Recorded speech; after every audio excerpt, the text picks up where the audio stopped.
Hello, this is a guy who likes fanfiction and is too lazy to read, so here is the Blade Breaker's Daughters in audio form. Check the description for the links to the author. Chapter 21, A Fated Meeting. A simple stone throne upon which a young girl slept was what greeted Byleth in the void. Blinking in surprise, she looked around, finding nothing but darkness stretching out around her, the only light there illuminating the still sleeping girl. At least, she was asleep until Byleth heard her yawn. Oh my, it seems I am not alone. The green-haired girl said as she noticed Byleth. Though I must say, it is quite rude to interrupt someone's moment of rest. If you're going to do so, at least step closer so I know who you are. Cautious, Byleth did as she requested, ready for whatever she did. I've never seen you before. Who are you? I'm Byleth, a mercenary. Is that so? You are rather young for a mercenary, are you not? I'm 20 years old. Not but a child, she said, as if Byleth was agreeing with her. Ah, but I suppose that matters not, I shall be returning to my rest that you so rudely interrupted. Yawning, the young girl closed her eyes so she could go to sleep, the light in the area fading away. Hey, get up. Eyes snapping open, Byleth was awoken by the sound of Shay shouting at her. Sitting up, she saw her sister's grin as she peeked her head into where she was sleeping. Heh, come on now, sleepyhead, get up. Or does my little sister need some more sleep? You didn't win the last match. Yes, but a tie means we keep going with the last winner. Since when? Byleth asks as she gets up. Since I decided. Shay declared with a laugh. Now come on, Dad wants to make sure you're ready for the long march we got ahead of us. I made sure to prepare before I went to sleep, Byleth responded before pausing. Hey Shay, how did you meet Arvel again? Huh? Well, it was a dream.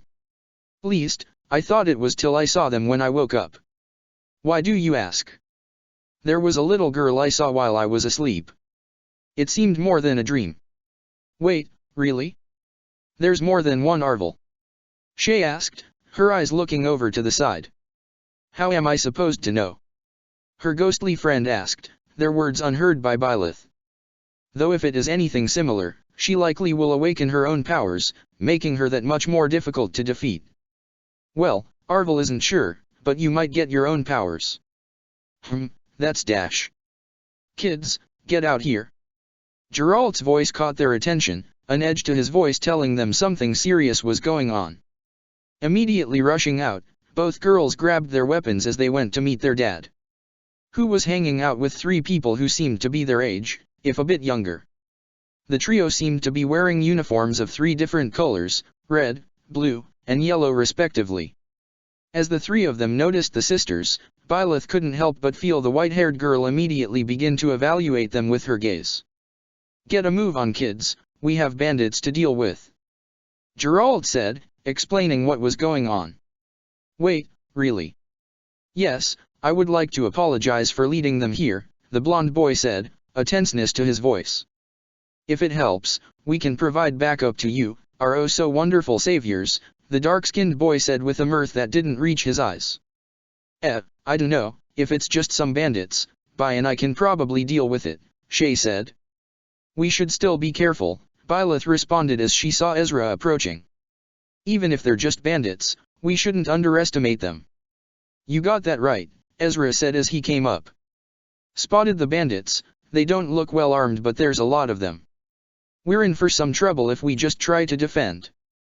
Then we should aim for the leader. Byleth suggested as she faced her dad.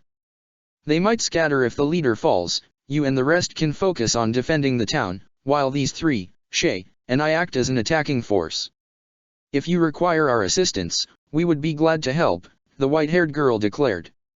Good, Shay, and I will lead the way, Byleth decided, walking past the three as Shay drew both her swords. Heh, try not to fall behind. Shay teased as she followed alongside Byleth.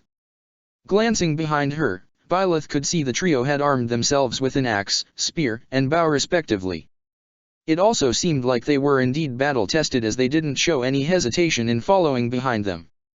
I must say, you have a strange aura about you, if you really are a mercenary, show me what you can do, the white-haired one requested, speaking to Byleth as she stood by her. "Stick close then," Byleth replied as she looked out at the field before them to watch the bandits approaching. "Shay, you and Spear take the left side of the watchtower. Archer, make sure to cover us." "Got it," Shay shouted, before immediately rushing forward. "Hey, wait, please," Spear called to her as she charged forward. "She seems quite reckless," Axe muttered as she and Byleth moved to face off against some bandits. "She knows what to do," Byleth replied even as she split her attention between the bandits and Shay. "Get those brats!" screamed the bandits rushing towards Byleth and her companion. A rather large group, it seemed, which would be trouble to try to face head-on, so best to make them scatter. Raising a hand, a sigil appeared for a moment before a ball of fire crashed into the bandit group, causing them to scream and scatter before an axe head buried itself into one of them. Not a bad showing from Axe. She clearly knew what she was doing, though Byleth wouldn't consider her an expert. Better than a novice, at least, and the white-haired girl showed some impressive strength with how easily she used the heavy weapon, striking with brutal blows that were more than enough to cut down poorly armed and armored bandits. Byleth, meanwhile, brushed a hand over her blade and set it aflame, illuminating the area and drawing the bandits' attention towards her. Some stumbled back at the sight and Byleth mentally marked them as likely cowards that would retreat if the more bold ones went down. So she focused on those bolder men, striding forward and decapitating the first bandit that seemed to be yelling orders. There were screams and one bandit broke and ran, dropping his sword as he went, and Byleth continued on her way in the meantime, cutting down 2 more bandits before catching an axe blade and igniting the axeman on the spot. Fire had a way of making enemies rout, so Byleth was generous, if judicial, in her use of it. She didn't want to set the forest alight, after all, so keeping a firm control of the magic she used to burn foes alive was a must. A hiss of pain drew her attention back towards the white-haired girl.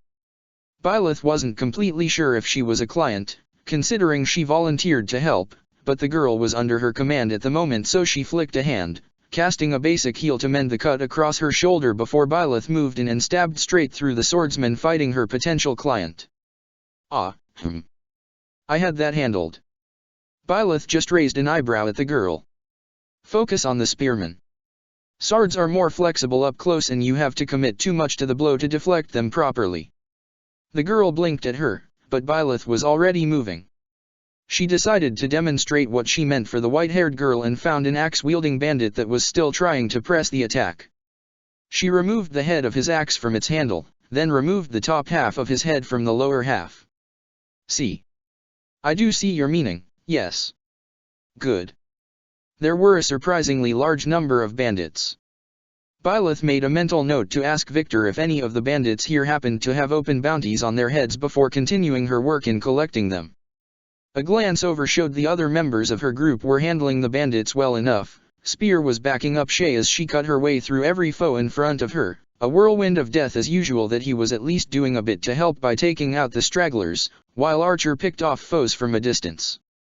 It was always handy to have a balanced group, though Byleth kept herself focused as she looked for the potential leader of the bandits. There would be someone barking orders somewhere. "Damn it, I'll get at least one of you brats." Byleth was moving before the last word finished, turning to see a large, rough-looking brigand bringing an axe down on the white-haired girl as she stumbled backwards. Byleth threw herself forward, trying to bring her sword up and cursing the aggravating irony of the situation as the axe blade descended towards her head. "What are you doing?" complained an oddly familiar voice as everything froze. Byleth couldn't really respond, on account of being frozen. Then the world seemed to shatter and she was back in that dark void. "Honestly, what were you trying to accomplish with that stunt?" the girl on the throne continued to complain, looking distinctly unimpressed with Byleth. "Are you trying to get me killed?" Byleth blinked. "You? Why would you die?" "Of course I would die if you did. Is it not obvious that we are connected?" "Ugh, and this is twice now you've interrupted my sleep," the girl grumbled, before regarding Byleth again. "Well? Do you have anything to say for yourself now that I have aided you?" "Thank you. Why do you phrase that as though it's a question? Is gratitude so much to ask? I did deem you worth saving, so thank me properly." Byleth placed a hand on her chest and gave the strange girl a deep bow.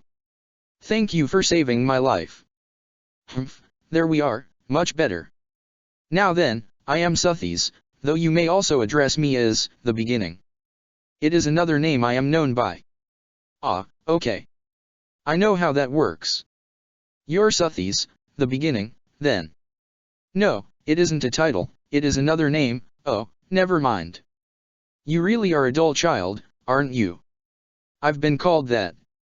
Suthies frowned. You have? By whom? That is an immensely rude thing to call someone. Byleth decided not to comment. Do you know someone named Arvel? Arvel? Arvel, no, I can't say that name stirs any feelings of familiarity in me. Okay. My sister has her own strange ghost person in her head, so I thought I should ask. I am not a ghost. And why would I know a ghost, Just because I am speaking to you does not mean I have knowledge of every mystical being in existence. Suthies shouted, quite annoyed. But that is not the important thing. It's not. Of course it isn't, the important part is what are you going to do now? Frowning, she pointed at her. I may have stopped the flow of time, but that has only delayed the inevitable. You stopped time. Yes, I am, not sure how I managed it, but we must plan what to do. This is only a temporary measure, so the axe will strike us down unless we do something. Can I move while you have everything stopped? No, I am not certain why, but that power feels beyond me. Even then, your body might not be able to handle the strain of moving while the flow of time is stopped. Well, can you make it go backwards then? What? You mean reverse the flow of time? That got Suthies to pause. Yes, I believe that is within my power. Though I must warn you, I can only send you back just a few moments. Though I trust you'll be able to make a far better decision now that you know what's to come. Moving her hands, a large sigil appeared, far more complicated than Byleth had seen before. Now go, you who bear the flames within. Drift through the flow of time. And, Byleth watched everything slowly move in reverse, as if everyone was a puppet on strings. Eyes snapping towards the bandit leader, Byleth took a moment to study him and see the arc of his attack, as well as where he was coming from, letting her know how to properly counter. Normally she'd just blast him with magic, but she was still annoyed at the irony. As such, once she felt her body under her control again, she rushed forward, her sword parrying the brigand's axe as he was in the middle of his yell. And, with his eyes distracted watching his axe fly away, he was left completely open for Byleth to thrust her blade forward, sinking it into his chest. Guh! I never should have listened to that idiot. The bandit leader said, before falling over, his death making the remaining bandits flee. Are you okay? Byleth asked the white-haired girl, noting that she had lost her axe at one point, and was seemingly going to defend herself with a dagger. How were you able to dash? The Knights of Syros are here. Came a loud, unfamiliar voice, instantly putting Byleth on edge as she spun around, getting into a defensive stance. Hey, the thieves are getting away, go after them. Ugh, why him? Looking to the side, she saw Gerald had come over, riding Argo as he frowned at the knights. Stand down, kid, we're not getting into a fight with them. Okay. Still feeling tense, Byleth sheathed her sword, noticing Shay running up to them, with spear and archer close behind. However, before the one leading the knights could approach, a different voice called out to them. Edelgard, there you are! Shouted an orange-haired boy, dressed in a similar uniform to the three, but lacking the colored cape. My apologies for not arriving sooner, are you safe? Yes, Ferdinand, Edelgard, which was apparently her name, said with barely disguised annoyance. Why are you here? As your trusted shield, I could not return to the academy while you are in danger. Especially not when leaving you with the likes of Dimitri and Claude. Who would know what? Ferdinand, I would ask you to refrain from making such comments out loud. Ah, of course. Nodding, Ferdinand seemed to notice something. Ah, Edelgard, are you hurt? I was injured, but this mercenary here already healed me up. Is that so? In that case, on behalf of the Empire, I, Ferdinand von Aegir, thank you for assisting our future Emperor. Emperor, Byleth asked, glancing at Edelgard. She seemed to steady herself at the question, the annoyance fading from her body in favor of a regal bearing as she gave Byleth a short bow. Indeed, I am Edelgard von Hresvelg, Imperial Princess of the Empire of Adrestia. Thank you for saving my life from those thugs. Oh, wow, bye. Look at you, saving a princess. Shay teased, giving her sister a light shove on the shoulder, how heroic of you. Byleth simply shoved her sister back before nodding to the apparent princess. It's no trouble. You were on my side, so I kept you safe. An admirable attitude to take, Spear said with a smile that didn't look quite natural. Byleth had some experience with forcing a smile and the blonde seemed like he needed to use actual effort to keep his up. I must thank you as well, on behalf of the Holy Kingdom of Faerghus. Oh? Oh, is my buddy Lance actually a prince? Shay asked, her interest turning from one royal to the other. Ah, yes, I am. I am Dmitri Alexander Bladdid, Crown Prince of the Holy King. All right, we're going to be here all night if you keep using the full title, Archer interrupted, before raising a hand in greeting. Hey there, Claude von Regan, heir to leader of the Alliance. Not quite as prestigious as the prince and princess here, but I like to think I'm a close equivalent. Oh, you're the new kid? Shay exclaimed, earning a chuckle from Claude. I'm the new kid. Yeah, Duke Regan's new kid. Well, grandson, I think. Remember we were in Leicester back when the other guy died. Byleth did recall that. She also remembered her father muttering about being cursed after he heard another major noble died while he was in their country. Well, that's interesting. You two travel to Leicester often. Oh sure, it's where we get the most work. In fact, you may be familiar with our names. Shay got the grin she tended to get when she was feeling boastful. Not for the first time, Byleth was glad she was good at keeping her face neutral. For you see, we are the Eisner sisters. Shay, the elder sister, otherwise known as the Violet Demon. And Byleth, the younger sister, also known as the Ashen Dragon. Defeaters of the Scorpions, slayers of the Red Tyrant, liberators of small villages all across Fodlan. And also daughters of the best merc in the business, of course. That would be Geralt the Blade Breaker then, Edelgard noted, and Shay immediately grinned at her. Got it exactly. See, told you we were recognizable. She recognized Dad, not us, Byleth commented, prompting a pout from her younger sister. Also, I'm older. Hey, no, I still won last time. And I definitely killed more bandits than you.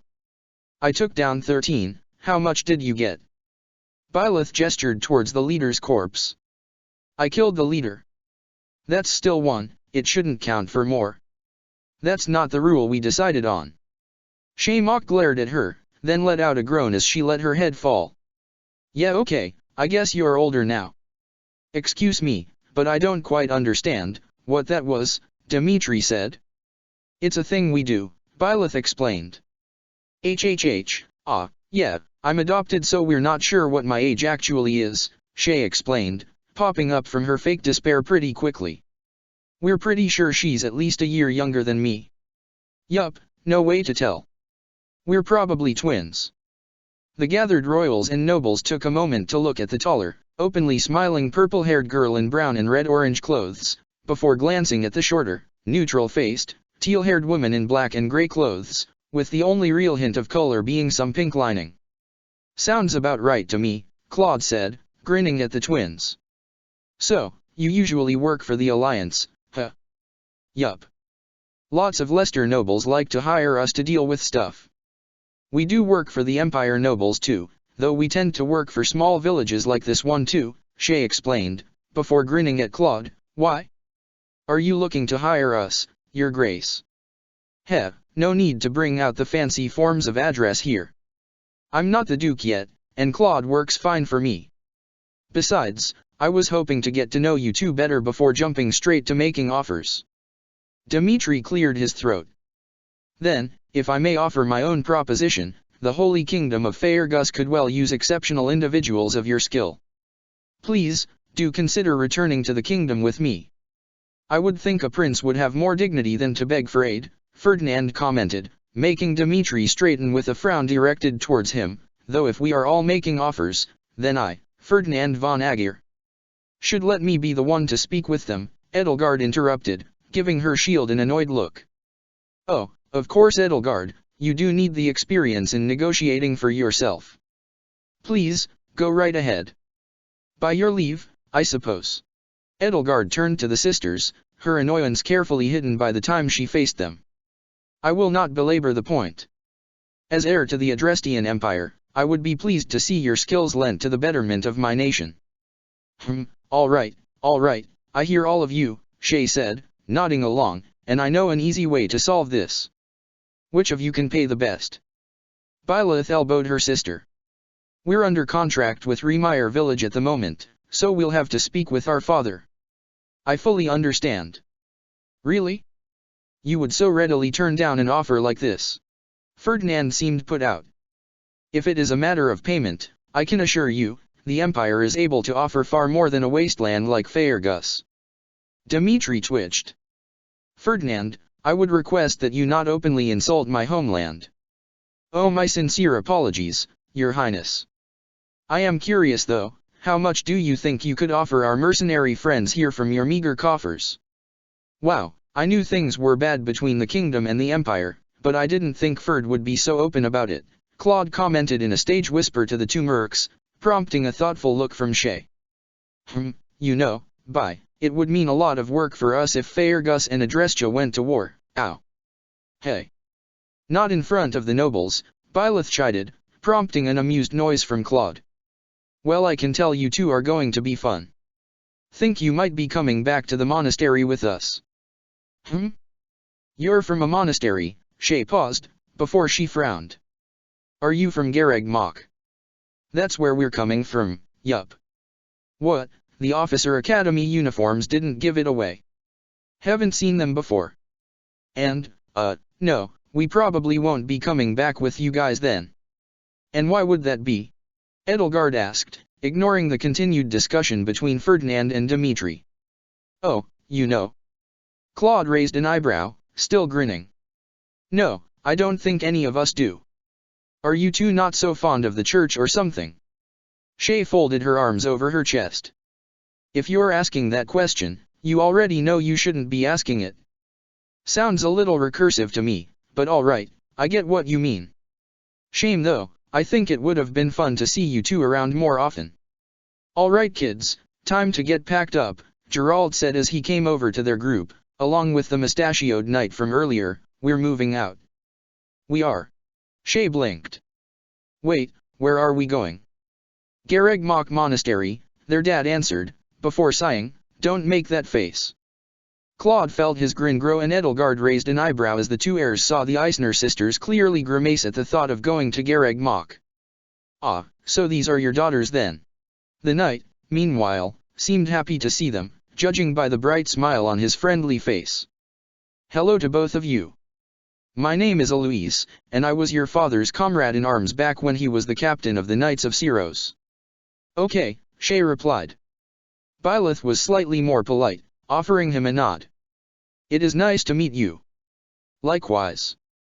I must say, I wasn't expecting a reunion like this with my former captain.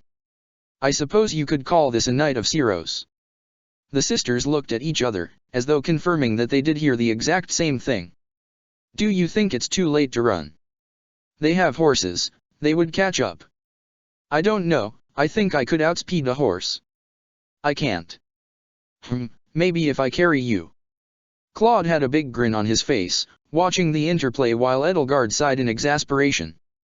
Oh, you two are going to be great. Chapter 22, The Monastery. If I may ask, you mentioned fighting a red tyrant before. What exactly did you mean by that? Edelgard asked mid-march to Gareg Mach, the young mercenaries and students walking together behind the knights and rest of the mercs. Heh, interested in hearing more of our exploits, huh? Well, I hope you're ready for the astounding tale of when and I defeat a crimson demonic B-. It was a crawler that was weirdly red, Byleth cut in, getting Shay to stumble. Ate some goats, so we were hired to take it out. Aw, come on, how are we gonna get famous if we don't play up our achievements? Gotta agree with your sister here, Claude piped up, if nothing else, you gotta know how to tell a story if you wanna impress someone. Byleth shrugged in response. I'm not one for embellishments. Even so, fighting a demonic beast is no small feat. You should be proud of your accomplishments, Dimitri noted. Though I'm sure you two have faced plenty aside from that, Edelgard guessed. Oh yeah, totally, but that one was the first job Bai and I did on our own, so I'm pretty proud of it. Speaking of, I believe you've said you've taken jobs in the Alliance and Empire, correct? Dimitri asked, have you not traveled up to the kingdom before? I don't see why they would, Edelgard commented. We kinda had a job go sour there, Shay said, as Byleth took in some slow breaths. But mind telling us what's up between the kingdom and empire? Kinda out of the loop here. Oh, allow me dash. I'll explain, Ferdinand, Edelgard spoke up, getting the orange-haired noble to stay silent. Tensions have been quite high between the empire and the kingdom as of a few years ago, thanks to both the passing of my uncle, and the tragedy of Duskur. While no evidence was ever brought forth to say the two incidents were connected, many still believe they are. Staying silent, Byleth couldn't help but notice Edelgard didn't seem particularly sad at mentioning her uncle passing away. Yes, but as the Prince of Faerghus, it is my hope that I can help mend the cracks between our two nations. Ferdinand audibly scoffed, but said nothing further as Dimitri tried to keep his pleasant smile in place. That aside, are you two at all familiar with the Officers' Academy? Nope, Shay promptly replied, I've got no idea about any of it, and Bai's probably got even less since she's not especially curious. That's a rude thing to say about your sister. She's not wrong, Byleth said, Shay gets more interested in weird things than I do. She spent years trying to find the last book in this series on magic we have. Hey, it's not my fault they hid all the interesting stuff in the fourth book. Why even have a third when it was mostly repeating stuff in the first one, huh? It wasn't repeating anything, it was a more in-depth look at complicated spells. Yeah, but it didn't have any dark magic stuff in it, so it didn't help me at all. You're a dark mage? Edelgard asked, glancing at Shay with another appraising look. Oh yeah, I'm a natural at it. Bai's the opposite though, she's way better at light stuff than I'll ever get. She's also better at fire stuff while I'm kind of good at ice. I mean, I'm decent at it, but I'm really more of a sword girl all around. Byleth shrugged. We each have our specialties. That we do. Speaking of, is that why you three have different color capes?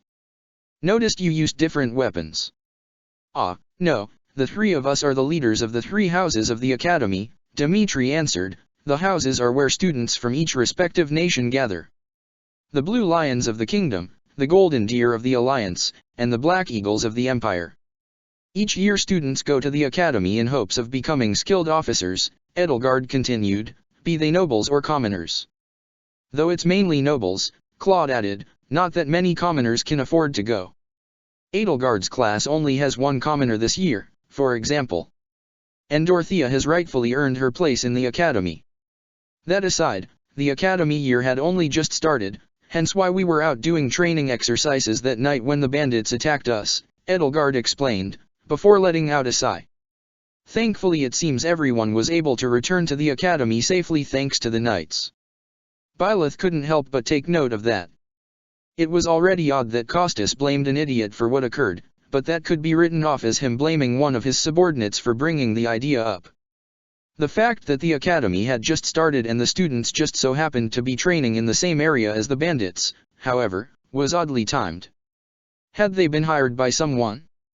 Yup, speaking of, you two should stop by if you have the time, plenty of faces and names you should get to know if you're planning on continuing the family business in the future, Claude suggested. And if it helps you decide on working with the Alliance, well that's just a win-win. Then I extend the same offer for you to visit the Black Eagles. Ferdinand said, making Edelgard roll her eyes. And of course my house would be more than happy to have you stop by, Dimitri added, rounding out the offers. Well I guess we'll see, Shay said without committing to anything, her eyes looking forward as Gareg Mach came into view. Wow, that's a big place. It was. Gareg Mach Monastery was certainly the most imposing location the Eisner sisters had ever visited. Inber was close, but it was still a city, and didn't carry the same kind of ancient majesty the castle atop the mountains did. Maybe the imperial palace would be comparable, Byleth considered, but then she never did see that directly. Big is one word for it, sure, Claude commented with some amusement, prompting an amused huff from Byleth's younger sister. Yeah, laugh at the poor, simple merc girl. Sorry we can't all live in giant palaces like your grace, she teased back, her smile taking any sting from the words as she overemphasized his title. Ah, I didn't mean to offend. But if you're missing out on that much, maybe you could come by Deirdre sometime and I'll give you a tour. Oh, but I wouldn't want to impose on your noble sensibilities, your grace. I might track mud on your carpet. It's okay, I'm rich. I'll just burn it and get a new one. Edelgard sighed while Ferdinand didn't seem able to tell if he should be offended or not, staring between Claude and Shay in some confusion. Dimitri wasn't much better, though he didn't seem offended so much as he couldn't tell if the two were mocking each other. Byleth, meanwhile, simply flicked her sister on the back of her head, earning a yelp from Shay. Thankfully, she didn't have to listen to her sister bantering with her new friend for much longer as the students went off to join the rest of their classmates. Make sure to swing by our classroom later. Claude called out as he left, I'd love to have you too if you join up. Ha! No promises. Shay shouted back, prompting a sigh from Byleth. Well, at least her younger sister was making friends. She always was better at being sociable. Byleth felt a frown come to her face. Not because of Shay, she was more than used to her being better with people, at least on a first meeting. No, what was putting her on edge was a strange feeling of being watched, and it wasn't long before she noticed the source. As she looked up at the strange, green-haired woman staring down at her, Byleth couldn't help but remember what Shay said to her back in Inber. That strange feeling of looking at a person, and immediately getting chills from the sight. Gareg Mach Monastery was definitely the fanciest place Shay had ever been in. Big windows, clean floors, weird artsy stuff on the walls, all very fancy and pretty out of her usual realm of experience. It was kind of funny though, because Byleth actually seemed to be the more tense of the two of them. Hey, it's gonna be alright, she muttered to her sister, giving her a glance as they were led to meet the Archbishop. Wow, they were meeting a lot of important people today. That Catherine lady might be dead already. That's not really why I'm tense, but thank you, Byleth mumbled back. Kinda hope she isn't so I can beat her up. PFT, well, here's hoping she isn't then, Shay said, smiling at her sister as they continued walking. And well, she was ready for whatever happened, but who knows, maybe things will be okay? The three house leaders and that Ferdinand guy seemed nice enough, even if they didn't get along with one another. At least, she hoped they would, but she still felt very tense as two green-haired individuals came out to meet them in the audience chamber. Thank you for your patience, Geralt. My name is Seath, I am the advisor to the Archbishop, the bearded guy said, addressing only their dad. Right. Hello.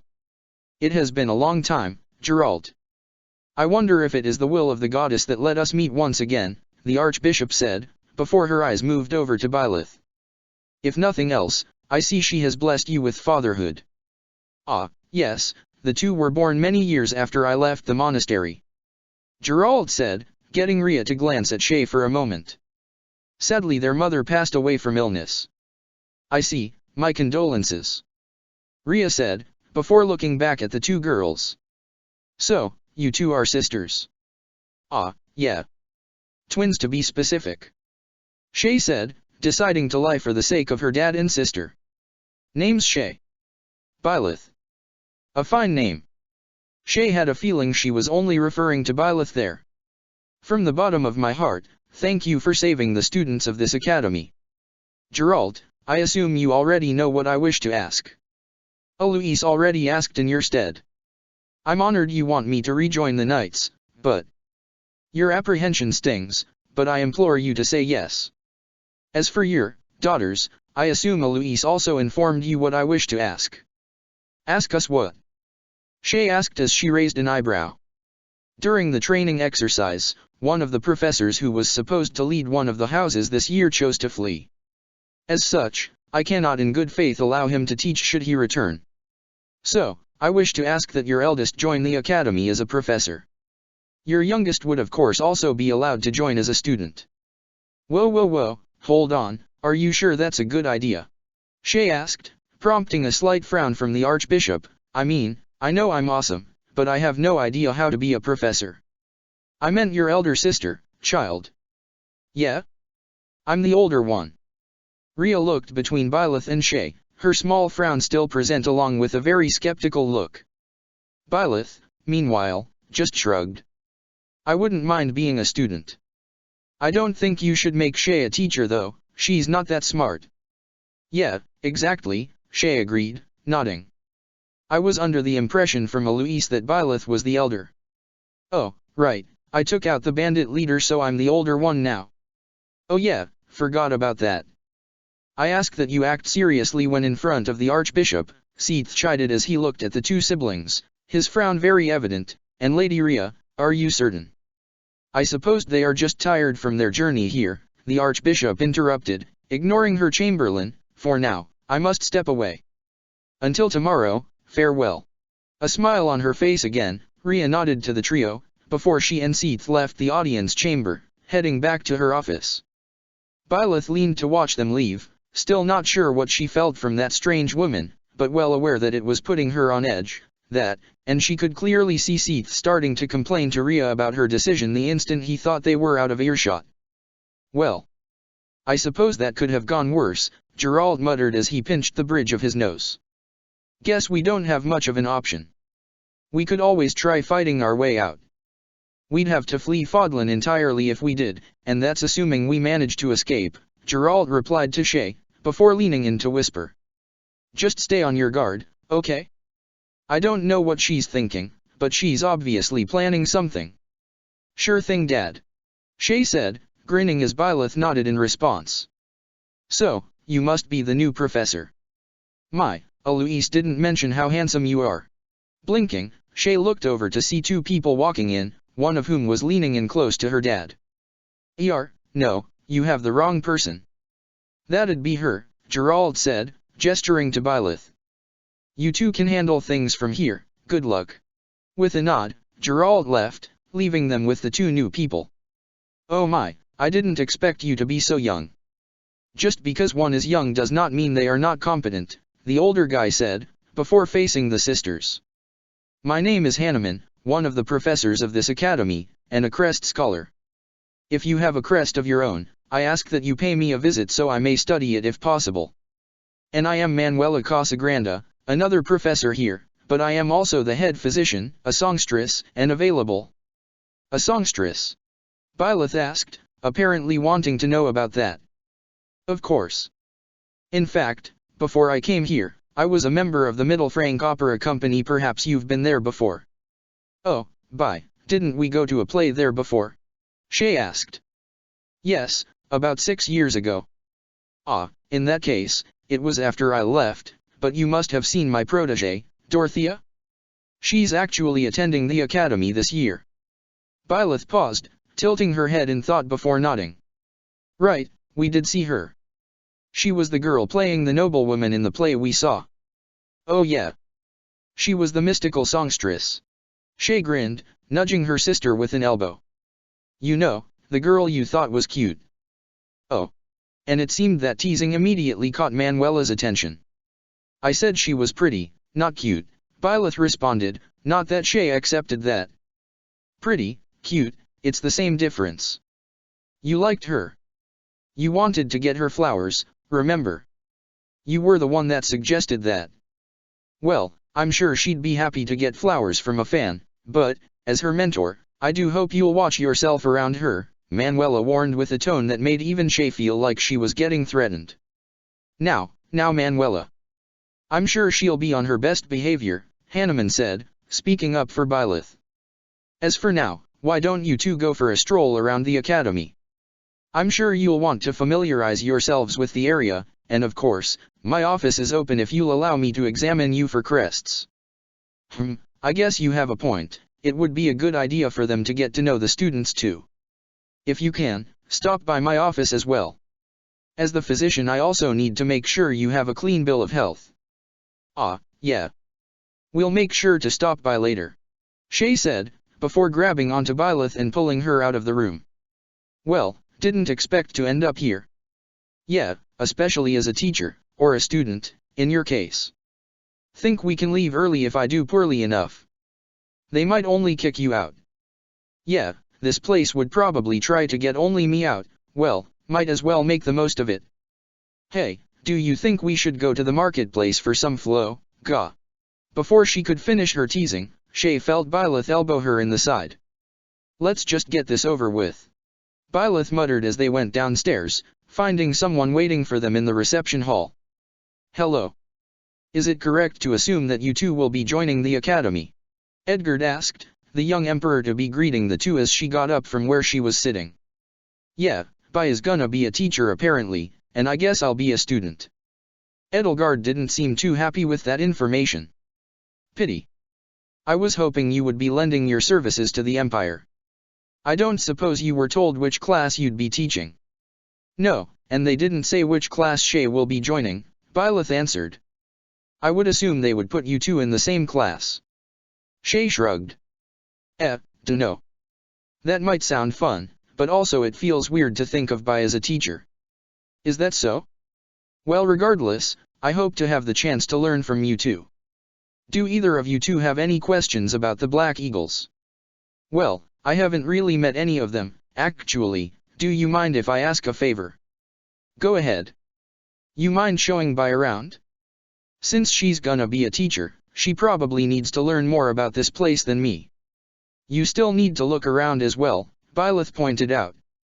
Yeah, but I can take my time, you're the one who has to make the important choices as a teacher. I would be perfectly fine with escorting our new professor around the academy, Edelgard replied. She seemed kind of pleased with the suggestion, which Shay was happy to see. Perhaps I could even convince you to consider teaching my class specifically. Maybe, Byleth answered with a shrug, before glancing at her sister. Shay, don't get lost. Oh come on, you don't need to tell me that. I'll be fine. Byleth's expression remained skeptical, but Shay didn't pay much attention to that as she walked off. Plus, Arvel popped out a moment later, so that took her attention instead. Your sister feels different. She does. Shay glanced back towards Byleth, but she and Edelgard were already out of view. How so? I'm not sure. It likely has to do with that dream she claimed she had. Perhaps she has awakened her powers already and chosen not to tell you. That would make sense. You're not bothered by her keeping information from you. You're kidding, right? When would she have told me? Around the knights or the nobles?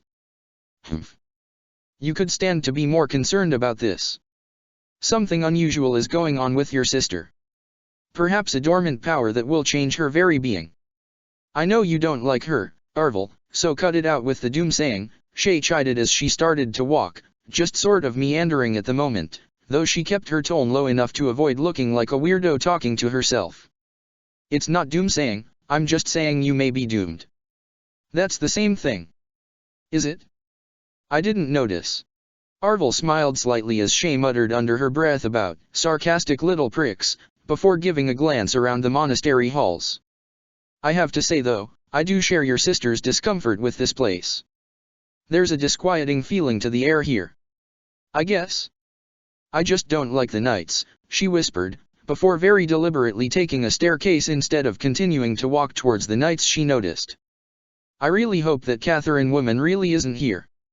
I know Byleth wants payback, but that's going to go bad if they go up against each other. You're actually trying to be the voice of reason? Did someone replace my partner when I wasn't looking? Oh haha, very funny. I can get worried about my family, huh? Shay blinked, staring into the room filled with bookshelves that she just walked into. Is this a library? Indeed it is, young lady, a nearby old man said as he noticed her. He had a kind smile on his face while he rested on his cane, but something about him just set Shay's instincts off. Welcome to Gareg Mach Monastery's library. I am Tamash, the head librarian. Might you be a new student? Yeah, just wandering around and seeing what's around. Is that so? Well, you are always welcome to visit the library should you wish to. We likely have the greatest collection of books in Fodlan, if I do say so myself. Right, well, I'll make sure to stop by when I have the chance. With a shaky grin, Shay immediately turned around to head out. Is everything okay, partner? Arvel asked, peering curiously down at her. I honestly don't know. That old guy just set off all my instincts, so I didn't want to be there any longer. Yes, I suppose there was something odd about him. Not that I know what that is, just that he almost seemed familiar. Arvel, have you haunted other people before? Why would I do that if you are my partner in destiny? Arvel asked with a quirked eyebrow as Shay went back downstairs. Regardless, I assume you are making no plans to go to the library again. Why would I? Perhaps they have that tome you were looking for. Stop being right sometimes, Arvel. I refuse. Letting out a huff, Shay began to wander around again. She had to admit, this place was far bigger once you were actually inside than it looked like from the outside, and she was starting to get worried she'd get lost easily here. At least you'll have me to guide you around, should you care to listen to me. Maybe? Just didn't expect a monastery to be this big. I thought it'd be just a slightly bigger chapel. And where did you expect the classes to take place? Shay shrugged in response. Dunno, never went to school before. Though her wandering did come to a stop as she arrived at the mess hall for the monastery, a rather delicious smell reaching her nose. Oh wow, this place smells great. Of course you'd be happy with this place. Shay chose to ignore Arvel as she began to march up to the counter, ready to get some food, only to bump into someone as she went. Oh, sorry, Shay. A familiar-looking gray-haired boy looked surprised to see her. Ash? What are you doing here? I'm a student here. That explained the uniform. What are you doing here? Are Byleth and Captain Gerald here too? Oh, well I'm going to be a student here, and yeah, didn't you see Byleth? Pretty sure she was going to the classrooms, unless that Empire princess took her elsewhere. Lady Edelgard? Ah, I can see why she wouldn't take her to the Blue Lion's classroom then. She did mention things aren't well between the kingdom and the Empire, Arvel pointed out, making Shay realize it probably wasn't the smartest idea to send Byleth off with the princess. I'm sure she's fine. Your sister is rather carefree, isn't she? Edelgard asked as she watched Shay walk off, leaving Byleth alone with her. Yeah, Byleth responded, suddenly very aware that it was up to her to be sociable without Shay helping her out. If I may ask, since she mentioned being adopted, how did you meet? I understand that some mercenary groups might employ a chore child, but I was not aware a wandering band would adopt someone. I shot her with an arrow. Excuse me. I was out hunting, and I accidentally shot her when she made me miss a deer, Byleth explained as if she wasn't talking about injuring someone. I carried her back to camp after. I see. That must have been quite the first meeting, Edelgard muttered, unsure of what to say. She also mentioned being a natural dark mage? That's quite the rarity. I guess, Byleth said with a shrug. She picked it up easily. But where are my manners? I was going to show you the Black Eagle's classroom. I promise you, they're not all like Ferdinand. Do you dislike him? Byleth asked, getting Edelgard to sigh as they began to walk. It is not him so much as it is his father. Ever since the passing of my uncle, his father has been pressuring him to protect me. Not even my actual retainer is this suffocating, Edelgard complained, her annoyance quite evident. Do you want to spar? That's a rather sudden question. You seem angry, exercise helps me when I'm angry. Edelgard gave Byleth a considering glance. She hadn't expected the mercenary to admit to having issues with aggression, particularly given how placid she appeared to be in general. It did bring to mind what Byleth had said earlier, about shooting her sister with an arrow on their first meeting, though perhaps Edelgard was simply seeing connections where there were none, given she also said it was an accident. I really should be showing you to my housemates. We could do that afterwards. Edelgard gave the prospective professor another look, idly wondering if perhaps Byleth was more interested in working out her own aggression than aiding Edelgard with hers. She did seem intriguingly tense around the nights. I may as well show you the training field then. Perhaps we'll run into some classmates along the way. Maybe. I'll make sure to meet everyone at some point. You certainly should, if you're planning to teach my class, Edelgard said, a slight smile coming to her face as she regarded her potential professor. She might not have been able to recruit her directly into the Empire, but if she could nudge the elder Eisner sister into favoring her faction, well, who knew what the future held? Chapter 23, Getting to Know the Students. Perhaps Edelgard should have expected her activity with the new professor would garner attention. Seeing the future Emperor of Adrestia walk off towards the training field with an unfamiliar woman would certainly pique interest in her classmates, so some deciding to see what was happening wasn't out of the question by any means. She didn't expect a crowd to form though. Edelgard, I must protest this. She also should have expected Ferdinand to show up once he heard what was happening. You shouldn't be sparring with this mercenary. I'm sparring with our new professor, Ferdinand, Edelgard stated. It wasn't completely true, yet, but it would be. Are you objecting to me receiving instruction from a faculty member now? Ah, well, no, Hubert, you talk to her. Ferdinand demanded, looking towards Edelgard's actual retainer, who was watching the redhead struggle with some amusement. If there was anyone who found Ferdinand more annoying than Edelgard, it was definitely Hubert, and he barely made that a secret. So he simply nodded to his liege. Do your best, Your Highness. I intend to, Edelgard answered while Ferdinand gaped at the audacity. Yeah. You go, Edelgard. And it seemed more of her classmates were present in the crowd. Not unexpected, and especially expected when it came to Casper's presence. The second son of Burgles looked particularly excited to watch the proceedings, and he'd even dragged his usual companion, Lindhart, along with him, who seemed less than pleased with the interruption to his routine of studying or sleeping. Take the new girl down. Show her we're the best. Well, she couldn't fault his exuberance. Still, she kept herself focused as she picked up the blunted training axe she intended to use, before turning to face her new professor. Before losing some focus as she found herself staring at said professor, who had removed her long coat and some of her armor to leave herself in a midriff-bearing top and shorts. A top that also showed off a generous amount of cleavage.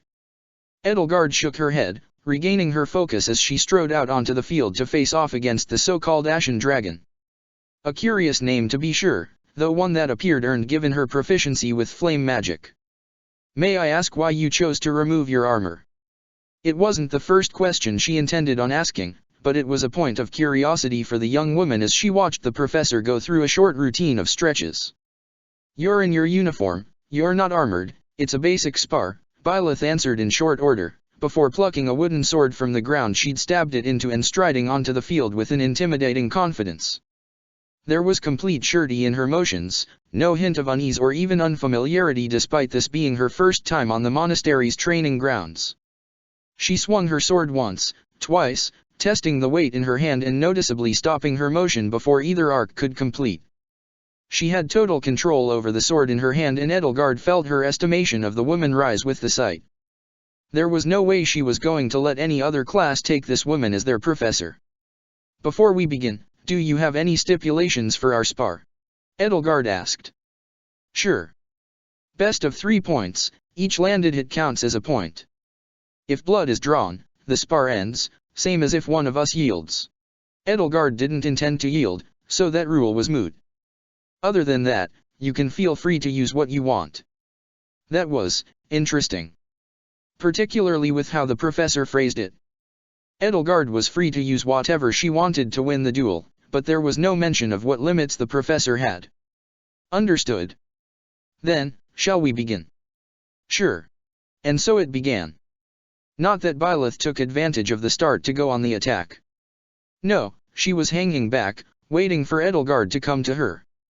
The princess recalled what Byleth had said back in the forests, the type of advantage a sword had over an axe in close quarters, so she was leery of making the first move. Still, one would never attack if they were always afraid of a counter-attack, so she moved in at an angle, searching her professor's guard for openings. And then she flinched back as Byleth's sword was suddenly inches from her face, narrowly missing as she jerked her head to the side.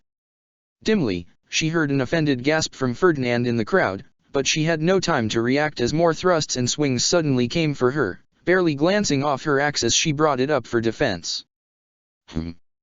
You might do better with a shield in your offhand, Byleth noted as she pulled back, studying the shorter girl.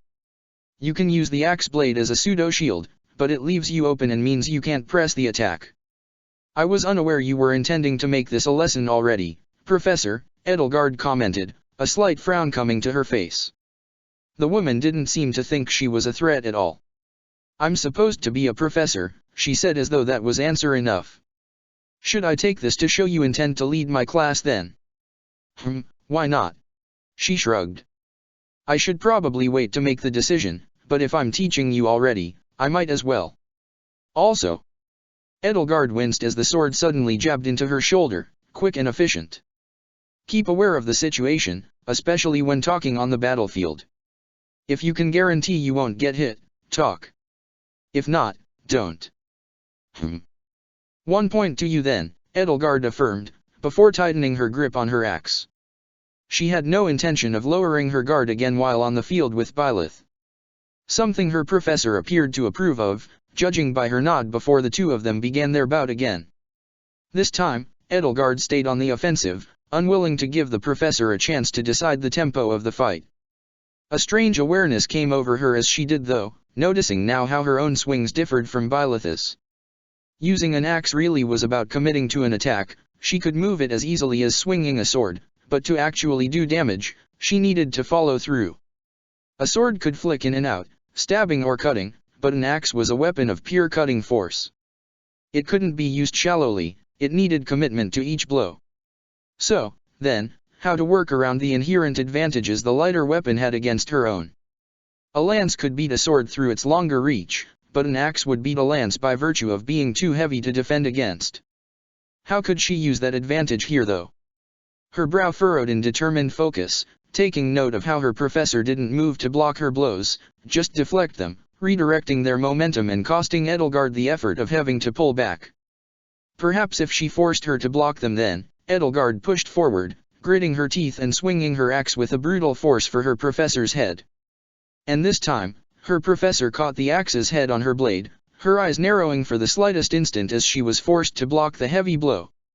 Not that Edelgard was foolish enough to get into a struggle with the professor, instead rebounding her axe off the sword and then swinging all the harder on the return, aiming to at least force the professor to her knees. And then the axe was smacked out of her hand when Byleth chose to swing for it instead of blocking. Not bad, the mercenary noted, as though she hadn't just completely disarmed Edelgard. I can see what you were going for. You committed too much to the idea though. It's not bad to be decisive, you just didn't consider if I would go on the attack again. Would you mind picking up your axe again? The question took a moment to register, but Edelgard nodded once it did.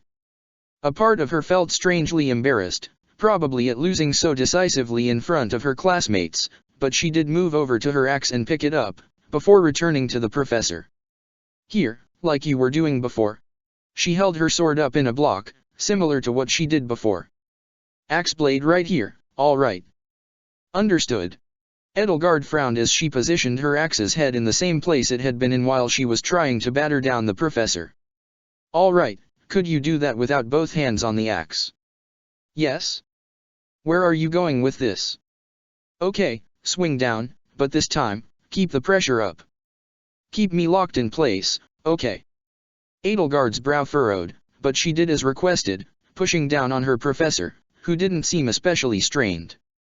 Now punch me in the stomach with your free hand. Edelgard blinked. Excuse me?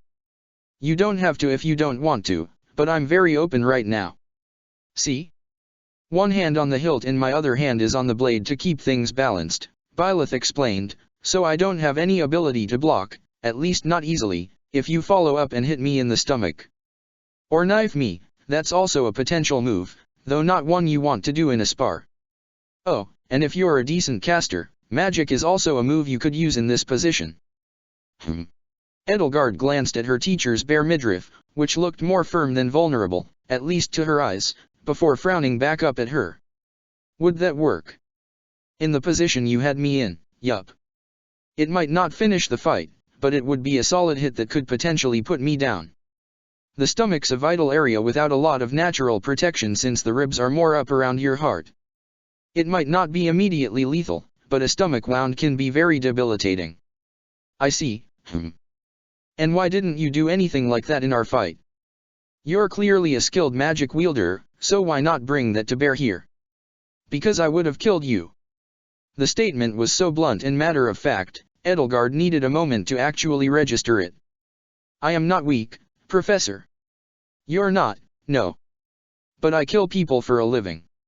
I can hold back, sure, but I don't like the idea of risking it when you're just starting out.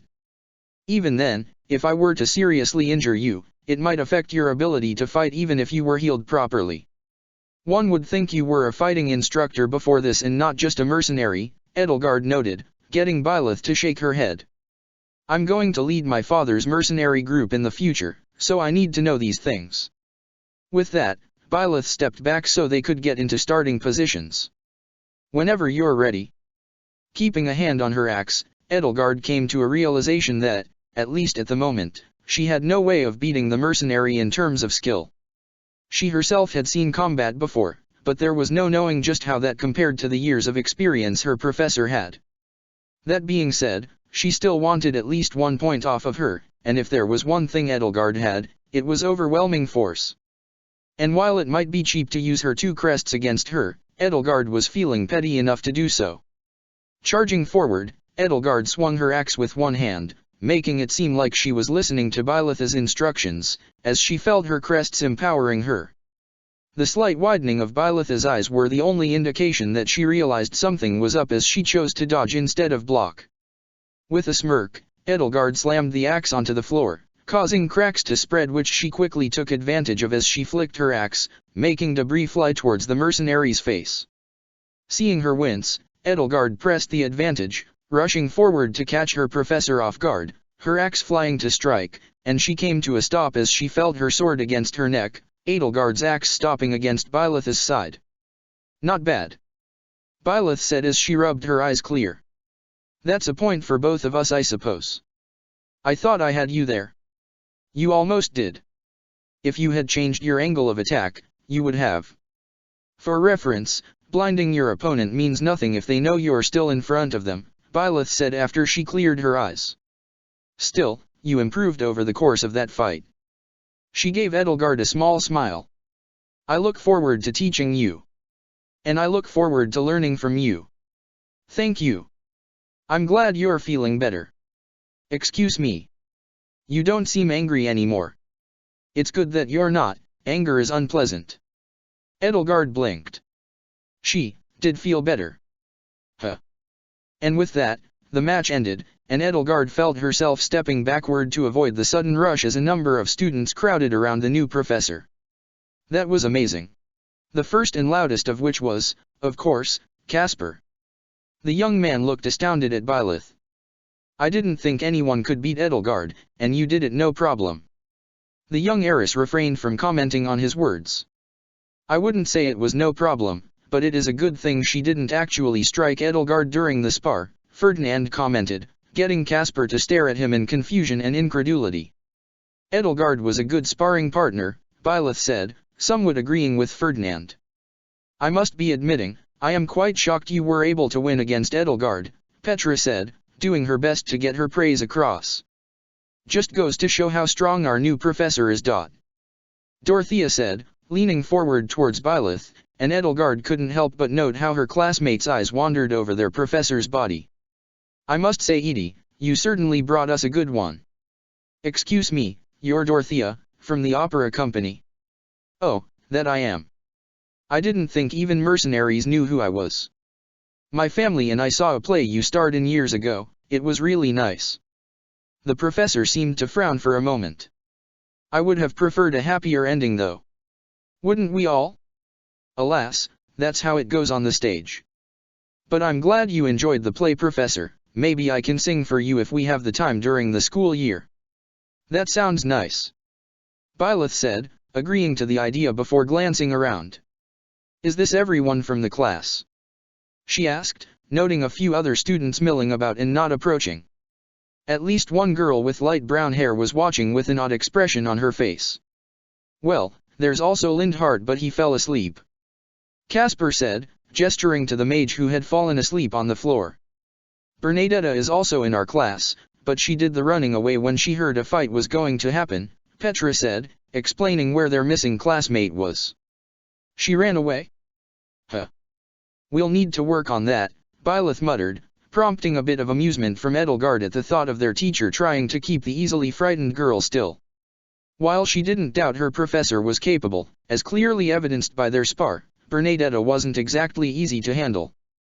If Ferdinand insists on trying to play at being your attendant, the least he could do is actually attend to you, my lady, Hubert commented while handing Edelgard a handkerchief, his voice too low for their fellow students to notice as they gathered around the professor. I sincerely hope he doesn't try, Edelgard replied while dabbing the sweat from her brow. So? What do you think? She's capable, I'll give her that. I do appreciate her holding back as well, though I doubt you feel the same, Your Highness. She raised an eyebrow. Is that approval, Hubert? It's acknowledgement. Do you aim to recruit her? I've made my interest obvious, though it seems the church may be trying to get a hold on Miss Eisner first, given her new position. Oh, and you might be interested in knowing the younger sister is a dark mage. Hubert paused, a brief flicker of interest crossing his dark eyes. Well, that is interesting. She's also adopted.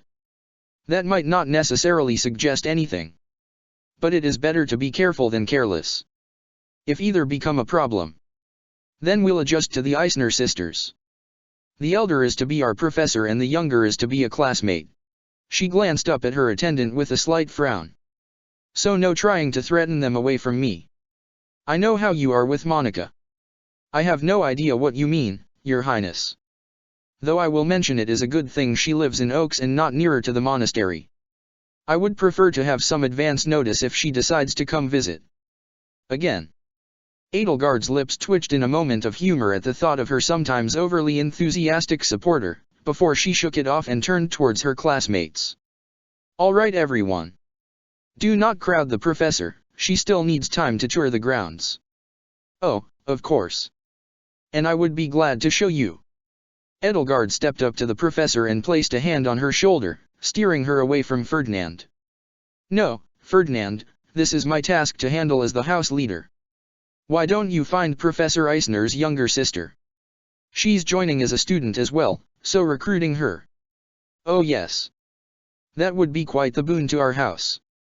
Excellent idea, Edelgard. We'll make a capable emperor of you yet. Well, now her earlier annoyance was returning. You want to spar again? Professor Eisner asked, glancing at Edelgard, who did consider it for a moment. No, we really should move on. There is much more to see around here, after all. Oh wow, you're a big guy, Shay commented, staring up at the largest man she'd ever met. Or maybe the largest boy. He did have an academy uniform on, after all. And he was staring at her in some confusion, which, right, that was a weird way to introduce herself. Ah, Didu. Sorry to bother you, Ash apologized in her stead, before glancing at Shay. Shay, this is... Oh, no need to introduce us, I can do that myself, she interrupted, before grinning up at the big guy. Hey there, I'm Shay Eisner, also known as the Violet Demon and daughter of Geralt the Blade Breaker. Also a mercenary up for hire, if you're interested. She paused. Oh, and I guess a student here now, also. I see, Didu responded, mostly because he wasn't completely sure how to respond to that sudden deluge of information. It is nice to meet you, Shay. I am Didu Molinaro. If I may ask, are you the mercenary who rescued His Highness? Oh, yeah. Well, my sister and I, but I was the one who mostly stuck by the prince. Then you have my gratitude. He placed a hand on his chest and gave her a bow, though he did pause at the sudden, seemingly excited noise she made. Aha, I knew you were someone important. You have that kinda noble look to you, you know. He blinked, not expecting that response in the slightest. And vaguely hoping none of the actual nobles of Faerghus just heard this girl compare him to one of them. So are you like a duke or something? I think that's the rank below a king, right? I believe you may be confused. I am simply His Highness's retainer. I have no noble blood, he explained. Oh, whoops, well, are you still rich? Because, again, I am open to being hired if you need a bodyguard. Didier raised an eyebrow at the much shorter and less visibly muscular woman offering to be his bodyguard. I think I will be fine. Ah, true, you do look pretty beefy. Oh, hey, how much does being a prince's retainer pay? Because if that doesn't work out, we could totally use a big guy like you in our group. Didier wasn't sure if he should be impressed at just how mercenary this mercenary's mindset happened to be. No, thank you, I am loyal to His Highness. However, if you ever have need of my strength, I would be happy to repay the debt that is owed for saving his life. Well, hey, I won't turn down free help either. Shay said, grinning before she decided to look around. Huh, hey Ash, why are we in a greenhouse? You're the one who led us here. And why did you let me do that? I thought you knew where you were going. Oh no, I'm terrible with directions, Dad refuses to let me be the one with the map, Shay explained to Ash's surprise. But hey, at least this place is nice. You hang out around here often, Didu? When I have the time to, the giant responded, before he glanced at the gardener in charge who kept giving him wary looks. But I should take my leave for now. Oh? Are you heading somewhere? Mind if we tag along? My apologies, but I would not recommend lingering around a man of Dusker, lest rumors spread. And that's a bad thing? Shay asked, raising an eyebrow. I'm a mercenary, I make my living off of rumors and word of mouth. We were planning on meeting the rest of the Blue Lions, Didu, Ash said, it would only be right if we have her meet everyone together, right? Very well, I was going to meet His Highness anyways. Nice. Shay grinned. Now, where are we going? His Highness was still in the classroom when I came here. As well as many of our classmates. In that case, let's go there. Mind leading the way, Ash? I don't mind, aha. The young boy said with a smile as he led the way towards the classroom, which was the exact opposite way Shay had gone after leaving the cafeteria. Soon enough the trio arrived at the courtyard that led to the classrooms, a few students still milling about. Though it seemed someone in specific noticed the trio. Wow, look at you Ash, I look away for a bit and here you are with a beautiful girl at your side, a tall redhead said with a smirk. It's not like that Sylvain. Oh? In that case, if she's single, I'd definitely like to know her. You could start by talking to me, you know. Shay said. Name's Shay if you're wondering. Oh, you're the mercenary Dimitri was talking about. Pleasure to meet you, I'm Sylvain Jose Gautier. Heh, guess being buddies with a prince is definitely gonna help my rep. I'm sure it will. In fact, I can already see people lining up to hire you. I certainly wouldn't mind doing so for some one-on-one time, Sylvain said with a flirtatious wink. Hey man, it's your money. But if you're expecting anything, you're better off hiring a prostitute. Sylvain probably wasn't expecting such a crass response since he did a double take. And if you're wondering how Ash and I know each other, my dad's company got hired by his dad for a while. My siblings really miss you and Byleth by the way, Ash mentioned. I'm sure they'll be happy to hear that you're here next time I get the chance to write to them. Sylvain, meanwhile, managed to shake off his surprise in favor of some curiosity. And may I ask who Byleth is? She's my sister, and before you try anything, she only likes girls, Shay warned, getting Sylvain to put his hands up in mock surrender. Sylvain, you better not be bothering this girl, a blonde girl said, frowning as she marched up to him. We already owe her for saving Dimitri. The last thing we need is you giving her a bad impression of the Blue Lions. Shay shrugged. You guys have been cool so far. Regardless, he should know better. Letting out a sigh, she faced Shay before bowing to her. You may call me Ingrid, and on behalf of the Holy Kingdom of Faerghus, I thank you for saving Prince Dimitri. You must be quite skilled if he needed your help. I look forward to beating you in a spar, a sharp-eyed, black-haired boy said, as he stared Shay down. Or, well, tried to. Felix, don't be rude. And if you're looking for a spar, you'll have to wait. The Black Eagles are using it right now, apparently the house leader challenged someone to a spar. Sylvain explained, getting Ingrid to frown and Shay to look thoughtful. Oh, wonder if that's where Edelgard took my sister. Shay, was it? Ingrid asked, getting the mercenary in question to nod. You and your sister probably shouldn't be hanging around the people of the Empire, they're dangerous. Really? Shay asked, a bit amused. Well, even if they are, not like it matters. None of you kids could touch us in a fight if we were being serious. Is that so? Felix asked, apparently taking that as a challenge. Of course, the only one who can beat Bai is me, and Bai is the only one who can beat me. Neither of you have bested your father, Arvel pointed out, which did get Shay to pause. Which, well, that was different, Dad was Dad, which she would point out to Arvel if they weren't in public. Humph. Are you willing to test that? Felix asked, still trying to stare her down. And Shay met his glare with an eager grin. Anytime you want to, I'm willing. Felix regarded her for a moment, then smirked, clearly looking forward to it. Up until Sylvain opened his mouth again. Ah, look at that. Felix got his first date. I'm so proud. Shut up, Sylvain. Would it kill you to think with your head instead of your... Felix. Ingrid cut him off, looking scandalized and prompting a laugh from Shay. Okay, you guys are pretty fun. Is this everybody? Ah, no, there's actually 2 more girls, Ash answered, Mercedes and Annette, who should be, somewhere around here, I think. Oh, and His Highness, of course.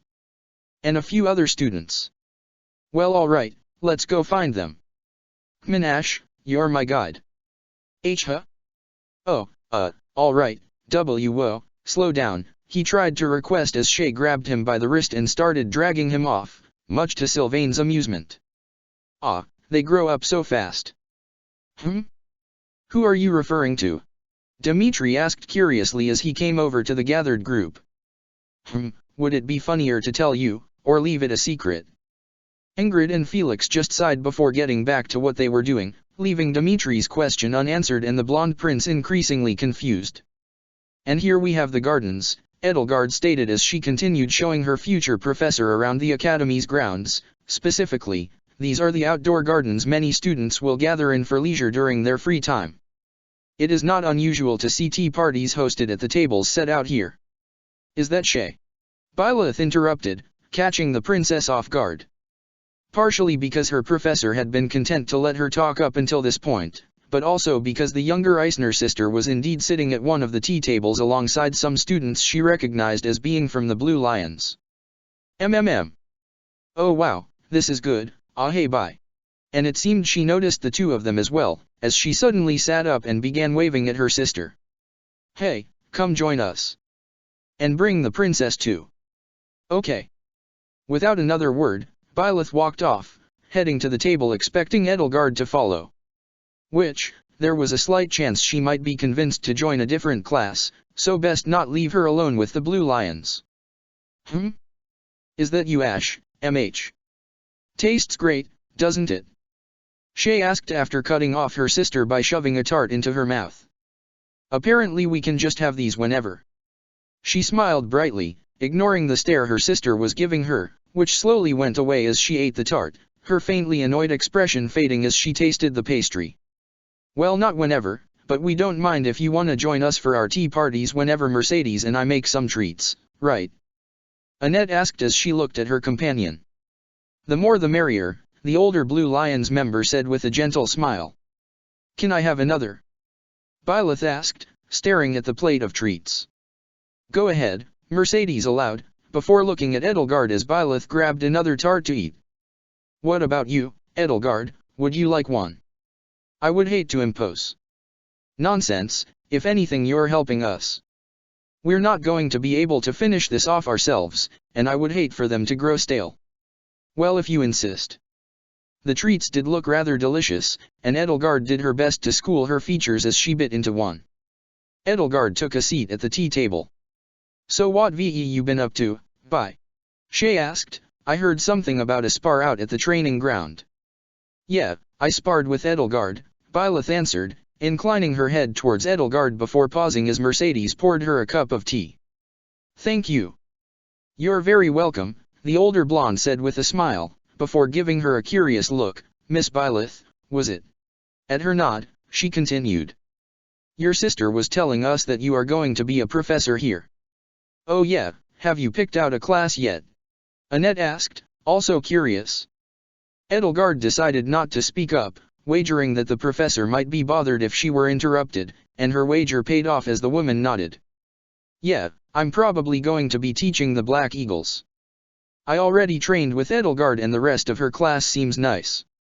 Ah, dang, I guess Edelgard got to you before we could then, the redhead commented with a little grin. It would have been fun having twins join our class, even if one would be the professor. Edelgard raised an eyebrow at the mention of twins, remembering Shay's earlier claims, before simply shaking her head and accepting an offered cup of tea from Mercedes. The conversation moved along to how the two sisters knew Ash, who seemed curiously flustered at being the only boy at the table, and Edelgard listened with some interest as they talked about their brief time in the kingdom. I really thought I would be able to handle the cold better since the mountains I came from could get pretty cold and snowy in the winter, but it was completely different, Shay commented. Yes, winters in Faerghus do tend to be remarkably harsh, Mercedes agreed. I was originally from Adrestia, so the cold can still catch me off guard sometimes. Oh hey, that's neat. We spent a lot of time in the Empire, though Dad's actually from Faerghus. Oh really? Heh, I guess you didn't inherit our cold blood then, Annette said, so where are you two from if you weren't born in Faerghus? I'm from the Alliance, actually. Ordelia territory specifically, I think. Right, bye, she asked, glancing at her sister, who nodded but didn't add anything in favor of taking another tart. It seemed the new professor had something of a sweet tooth. Edelgard also happened to notice Shay answered in the singular there. Not unexpected given that she admitted to being adopted, but it was interesting that she was also attempting to pretend she and Byleth were twins. Looking at the two of them, Edelgard was fairly certain Byleth was indeed the elder of the two, while Shay was likely closer to Edelgard's age than her sisters despite being taller. Byleth simply looked more mature between the two of them, so it raised the question of why Shay was attempting such an easily seen-through deception.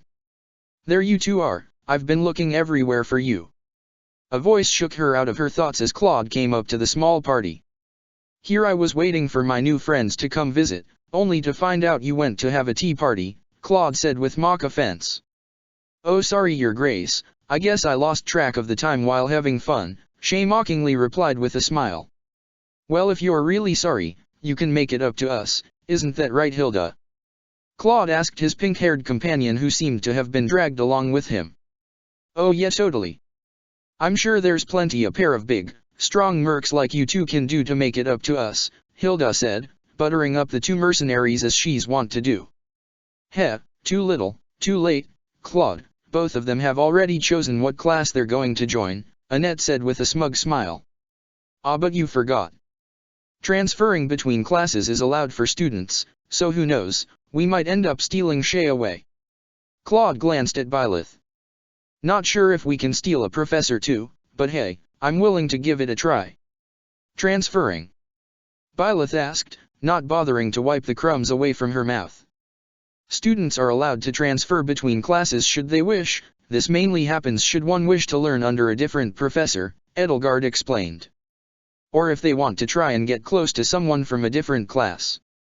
After all, with the right connections you can do anything, Claude added, as such, it's only fair you let these two meet my class, don't you think?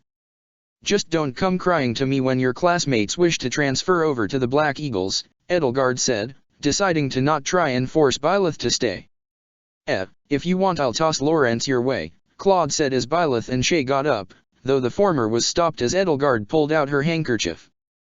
Professor, you have crumbs around your mouth, she said, handing her the handkerchief. Oh, thank you. Taking it, she cleaned the crumbs off, before pocketing the item. Professor, you're not supposed to keep that. Annette said a bit surprised to see her do so. I'm not. It's fine, just please return it later, Edelgard allowed, waving them off as she reached for another treat. So, I know you two were just having a tea party, but are you feeling hungry? No better way to get to know someone than over a nice meal, Claude asked as he led them to the mess hall. I already ate earlier, but I don't think Bai has. You're in for a treat, Professor. The classes here might be a drag, but the delicious food helps make up for it, Hilda said with a smile. Getting to try food from all over is great. That it is, a perfect place for a feast whenever the need arises, Claude agreed, before looking at the sisters. And what's a feast without companions? A rather sad one if you ask me, hence why the golden deer are here if you want to join. There you are, Claude. I was starting to wonder if you were even going to return, a rather posh-sounding guy said as he walked up to the group. If you're not even going to attend a party you plan, then I wonder how well you'll be able to lead. Well, I needed to get our guests of honor, Claude replied, gesturing at the said guests. Oh, my apologies, I didn't see you there. I presume you two are the mercenaries who saved Claude? On behalf of the Alliance I, Lawrence Hellman Gloucester, apologize for the trouble he might have dragged you into. Gloucester. Shay blinked, then grinned, oh, hey, are you the Count's kid? I am the son of Count Gloucester, yes. Why do you ask? We've worked for you Dad a couple times. The first job Bai and I were on was one he hired us for. Is that so? Well, it seems my father's eye for talent continues to stay true if you truly are so skilled. If I may ask, what work have you done for him? Helping my village for one, a familiar orange-haired gal said as she walked up to them. Hey there Shay, Byleth. How's the captain doing? Oh hey Leonie. Shay greeted with a grin, Dad's doing fine. Well, less good now that he's around here. I don't think he likes, well, I think he has a few bad memories that this place is bringing back. Really? Huh. I heard he was the former knight's captain, so I guess it might have something to do with that. Oh, you are the daughters of Geralt the Blade Breaker then, Lawrence realized, yes, that does make sense. I must say, your father has a well-earned reputation for reliability. Not to interrupt all this interesting talk of mercenary lineages, Claude interrupted with far less shame than he was pretending to have, but we still need to introduce the new girls to everybody, right? After all, I can't properly poach you two if you don't know everyone. Ha. Well, if you insist on showing me around, Your Grace, go for it. Shay said, just know I'm the type of girl to keep to a contract, so you'll have to be pretty convincing if you want me to switch over. Well, I won't say no to a challenge. Come on, let's show you around. As Claude and Shay headed to chat with the other golden deer around, Lawrence let out an aggrieved sigh. I have no idea how he thinks he can lead the Alliance when he's so willing to traipse off on whatever venture catches his interest. Ah, come on Lawrence, Claude's not that bad, Hilda replied, prompting an amused noise from Leonie. So if he's not so bad, why are you hanging back with the rest of us instead of joining the tour? Well, maybe I would prefer to get to know the older sister, huh? Byleth, right. My name is Byleth, yes. Wow, you're really monotone. How did that happen when your sister's so lively? Hilda asked, before laughing a little at herself, though I guess I'm one to talk, considering how different me and Holst are. Ah yes, and how is your brother, Hilda? Lawrence inquired, turning his attention to the most noble of the women gathered near him. Oh, good, I guess. I mean, it's not like I send him letters every day, so I'm not going to know immediately. Oh? Why not? I would expect you to be more dutiful in keeping up contact with the future lord of your house. Right, looks like they're talking about noble stuff now. Leonie sighed, before grinning at Byleth. So, while they chat about pedigrees or whatever, care to share what you've been up to since I saw you in Sauron? A few things, Byleth answered. You're about the same as ever, huh? She shrugged, her attention more on Claude and Shay as the former introduced the latter to the rest of the golden deer. Aside from Hilda, Lawrence, and Leonie, there seemed to be two more boys sitting together who contrasted heavily with one another, and two girls sitting more away from the rest of the group. Starting things off, here's Raphael Kirsten and Ignatz Victor, two bona fide knights in training, Claude explained as he gestured to the two boys in question, a large, extremely muscular blonde and a short, skinny boy with glasses and olive green hair. Hey there. Hello. Ah, are you one of the mercenaries that rescued Claude? Hey now, I didn't need rescue, Claude complained, prompting a smirk from Shay. Oh really, your grace? So those bandits were just trying to hunt you down to have a tea party. I sure hope not, otherwise the fact you cut straight through most of them is going to be really awkward to explain to the knights. You'd be surprised. Anyway, so Raphael Kirsten and Ignatz Victor, right? That's kind of funny, we have a Victor back in our company. Oh, really? Ignatz asked, a little curious. Yeah, but it's his given name, not his family name, so I'm pretty sure you two aren't related. Especially since he's from the Empire and closer to Raphael here in height and build. That caught Raphael's attention. Seriously? Wow, I didn't think I'd run into someone dedicated to building muscle like I am this quick. Can I meet him? Oh sure, though he's definitely not as bulky as you are. Kind of more on the hefty side these days, though don't let that fool you, he's still really solid. While that conversation continued, Byleth nudged Leonie and pointed to the quiet, blue-haired girl eating on her own and the short, white-haired girl reading a book at the dining table. Who are those two? Oh, the girl with the blue hair is Marianne. She's Margrave Edmund's daughter, from that northern house. I think she might be shy, she doesn't really interact with people unless she has to. And that's Lysathea with the book. She's some type of magic prodigy despite being one of the younger students. She's alright, but she gets snippy if you bring up her age. Byleth nodded to that information, then paused, noticing another girl who seemed deeply nervous just to be in the mess hall. The short, purple-haired girl was staring at the menu like it was going to launch itself at her if she made the wrong move, when she wasn't looking all around herself as though expecting an ambush. Do you know her too? Not really, no. I think that's Bernadette, I think, from the Black Eagles. Do you mean Bernadetta? Oh yeah, that was it. Leonie shrugged. Like I said, I don't really know her. Thank you for the information. Didn't expect you to actually thank me, and she's walking off, okay. Byleth walked over to the small, shaky girl. Hello. She wasn't expecting her to immediately scream. SSS sorry. Sorry, I'll get out of your way, I'm sorry, don't kill me. I'm not planning to kill you. Are you Bernadetta? How do you know my name? Are you an assassin? I'm a mercenary.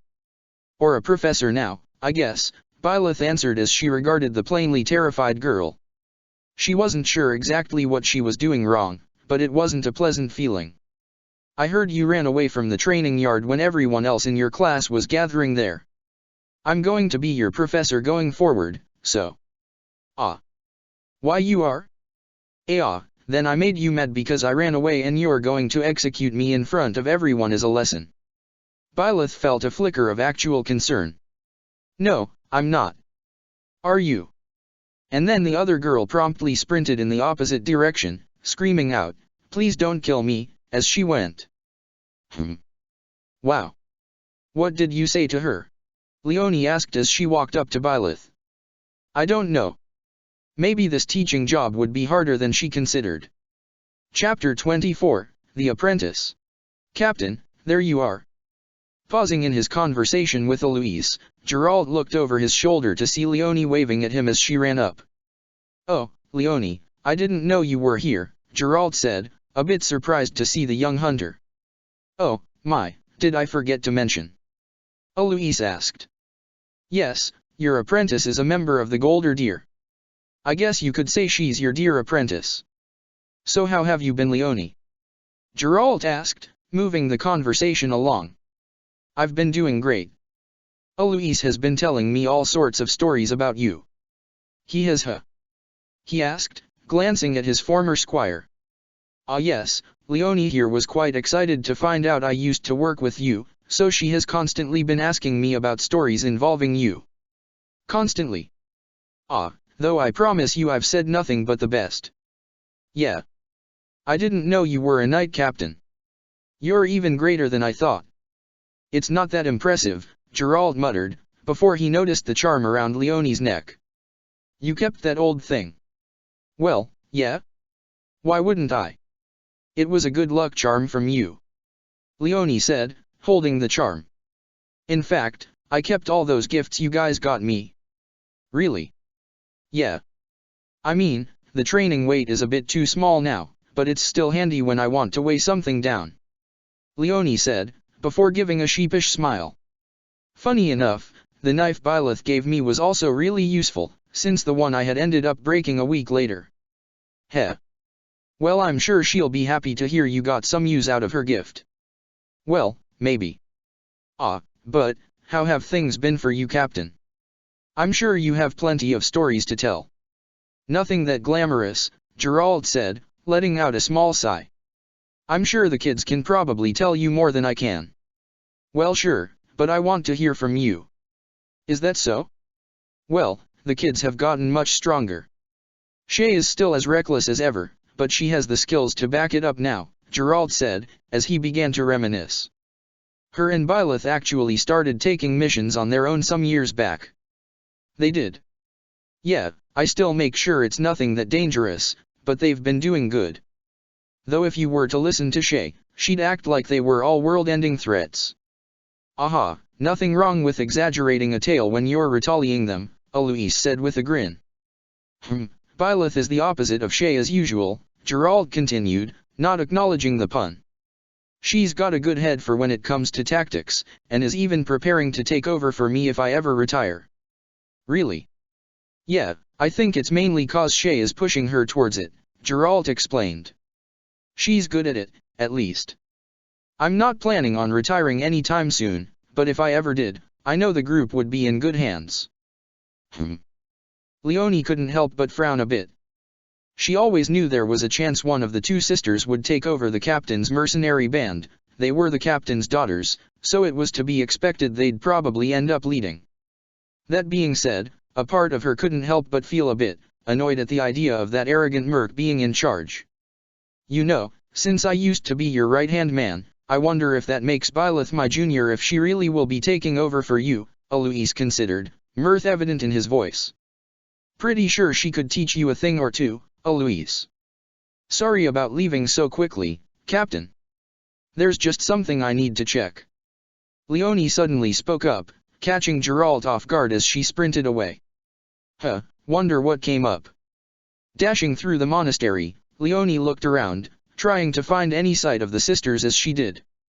They had apparently already taken off from the feast, though it was a bit too early for them to be asleep. She didn't expect to find them with Byleth pinned down on the ground by cats and dogs while Shay laughed at the sight.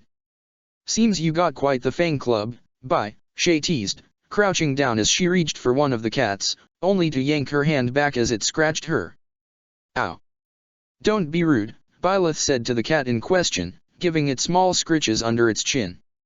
I see you two have met the monastery pets, Leonie muttered, not sure what else to say. Oh, they're not a bunch of wild animals? Shay asked. No, the monastery keeps them since they help chase away rats and such. Well that's neat, Shay said as Byleth continued petting the various animals cuddling up to her. Shaking her head, Leonie regained her focus. Hey, Byleth, I want to spar. Oh, sure. Grabbing the cat that was resting on her head, Byleth gently set them down, before gingerly stepping around the animals. To the training grounds. Yeah. Hey, don't think I'll be staying out of this. Shay shouted, following behind the two as they went off. Sorry Shay, I want to spar with Byleth first, Leonie apologized, keeping her eye on Byleth. Is first to 3 strikes okay? Byleth asked, grabbing a wooden sword as they arrived. Nope, I want to go until one of us yields. Leonie stated, getting Byleth to pause for a moment. Okay, let's just make sure to be careful, she cautioned, though she wasn't bothering to put on a helmet or any training armor, which prompted a frown from Leonie. Are you that sure you're not gonna get hit here? The redhead asked as she grabbed a training spear for herself. It's just a spar, Byleth said with a shrug. Her eyes lingered on the padded wooden spear in Leonie's grip, then she nodded to herself. All right. Shay, can you give a count? Oh, sure. 3. The two young women faced each other. 2. They readied their weapons. 1. And then they charged in, Leonie thrusting her spear straight for Byleth's face in a move that would have done a lot of damage in a real fight. She made sure not to overextend herself too so she could pull her sword back when the first thrust missed, then Byleth clotheslined her, smashing the younger commoner straight off her feet and sending her crashing to the ground. "Gh. Wow, that was a hard hit," Shay commented, impressed. "You're actually taking this seriously, bye." I am, yeah," Byleth agreed, frowning for a moment at the winded redhead on the ground, before she relaxed as Leonie pushed herself back up, shaking herself out. "Phew, I didn't yield," she stated, readjusting her grip and narrowing her eyes towards Byleth, who nodded. "I know. Ready. Ready." Sometime later, Leonie felt frustrated. Very frustrated. In large part because she was on her back again, this time after Byleth hooked her ankle with her foot while shoving her back. She'd tried to catch the arrogant merc's wrist but that just got Byleth to deliberately fall with her and now Leonie's ribs were aching from the elbow the captain's daughter drove into her sternum. "Are you okay?" Byleth asked from where she was sitting on the ground beside her. "I'm good," Leonie grumbled. Well, half grumbled, half wheezed. Throwing dirt in my eyes was a decent move," she complimented, though Leonie just huffed in reply. "You still kicked my ass that time." She couldn't deny that, especially after Byleth fully slammed her into the dirt. Leonie let out a little aggrieved sigh. She knew the captain's daughter had more experience than her and the idea she'd be even stronger than the last time they met seemed obvious, but it still stung at her pride to be on the consistent losing side. "You've gotten stronger," Byleth noted, as she got up. "You'll make it far as a mercenary." Huh. Looking up at the mercenary, Leonie saw her extend a hand towards her. "Guess that means you'll be joining the team once you graduate," Byleth said, matter-of-factly. I will." "Yeah, unless you didn't want to," Byleth said with a frown. "Of course she wants to." Shay butted in, slinging a hand over Byleth's shoulder. "Though, you gotta get your own rival, got it?" "By's my rival." Leonie blinked, then snorted, giggling. "All right, I won't steal your rival, Shay. Though do you have anyone you'd recommend me going up against instead?" Good question. "Maybe you could be her rival," Byleth suggested. "Me? Well, I guess I could. Wait, no, that's not how it works. You can only have one rival." "Really? Why?" "That's just how it works. It's like a law of writing or something. There's never been a protagonist that has more than one rival." That's a good question," she tilted her head, before shrugging. "Yeah, all right, do you want to be my rival, Leonie?" "Sure." "So, can Byleth also be my rival or is that not allowed?" "It's not allowed," Shay decisively stated. And that was that. Chapter 25, Strange New Abilities. Geralt didn't really know what to make of his new, old office. It was bizarre, being back at the monastery, and finding things both had and hadn't changed as much as he expected. Still, that was something he could focus on later. For now, he was just glad conversations in his office weren't easy to listen in on. "So you had a dream of a strange person too, but yours is a girl with green hair instead of Shay's weird white person," he began, his attention focused on Byleth for the moment, though Shay looked like she wanted to chime in. "Did you get cool powers too?" Shay asked, leaning in closer. "Yeah, she was able to turn back time." "What?" Geralt asked, his eyes widening. "During the fight, I wasn't able to block an attack, but she stopped time and then turned it back, which gave me another chance to defeat the leader," Byleth explained, thinking back on what happened. "That sounds so much cooler than what I can do." "Excuse me?" Arvel asked, some genuine offense in their voice. "You know what I mean, Arvel. Your stuff is cool too, but can it do something like this?" Grabbing a book off their dad's desk, Shay tossed it at Byleth, fully expecting her to grab it with her time powers. Only for it to end up hitting her straight in the face. "I did say she was the one turning back time, right?"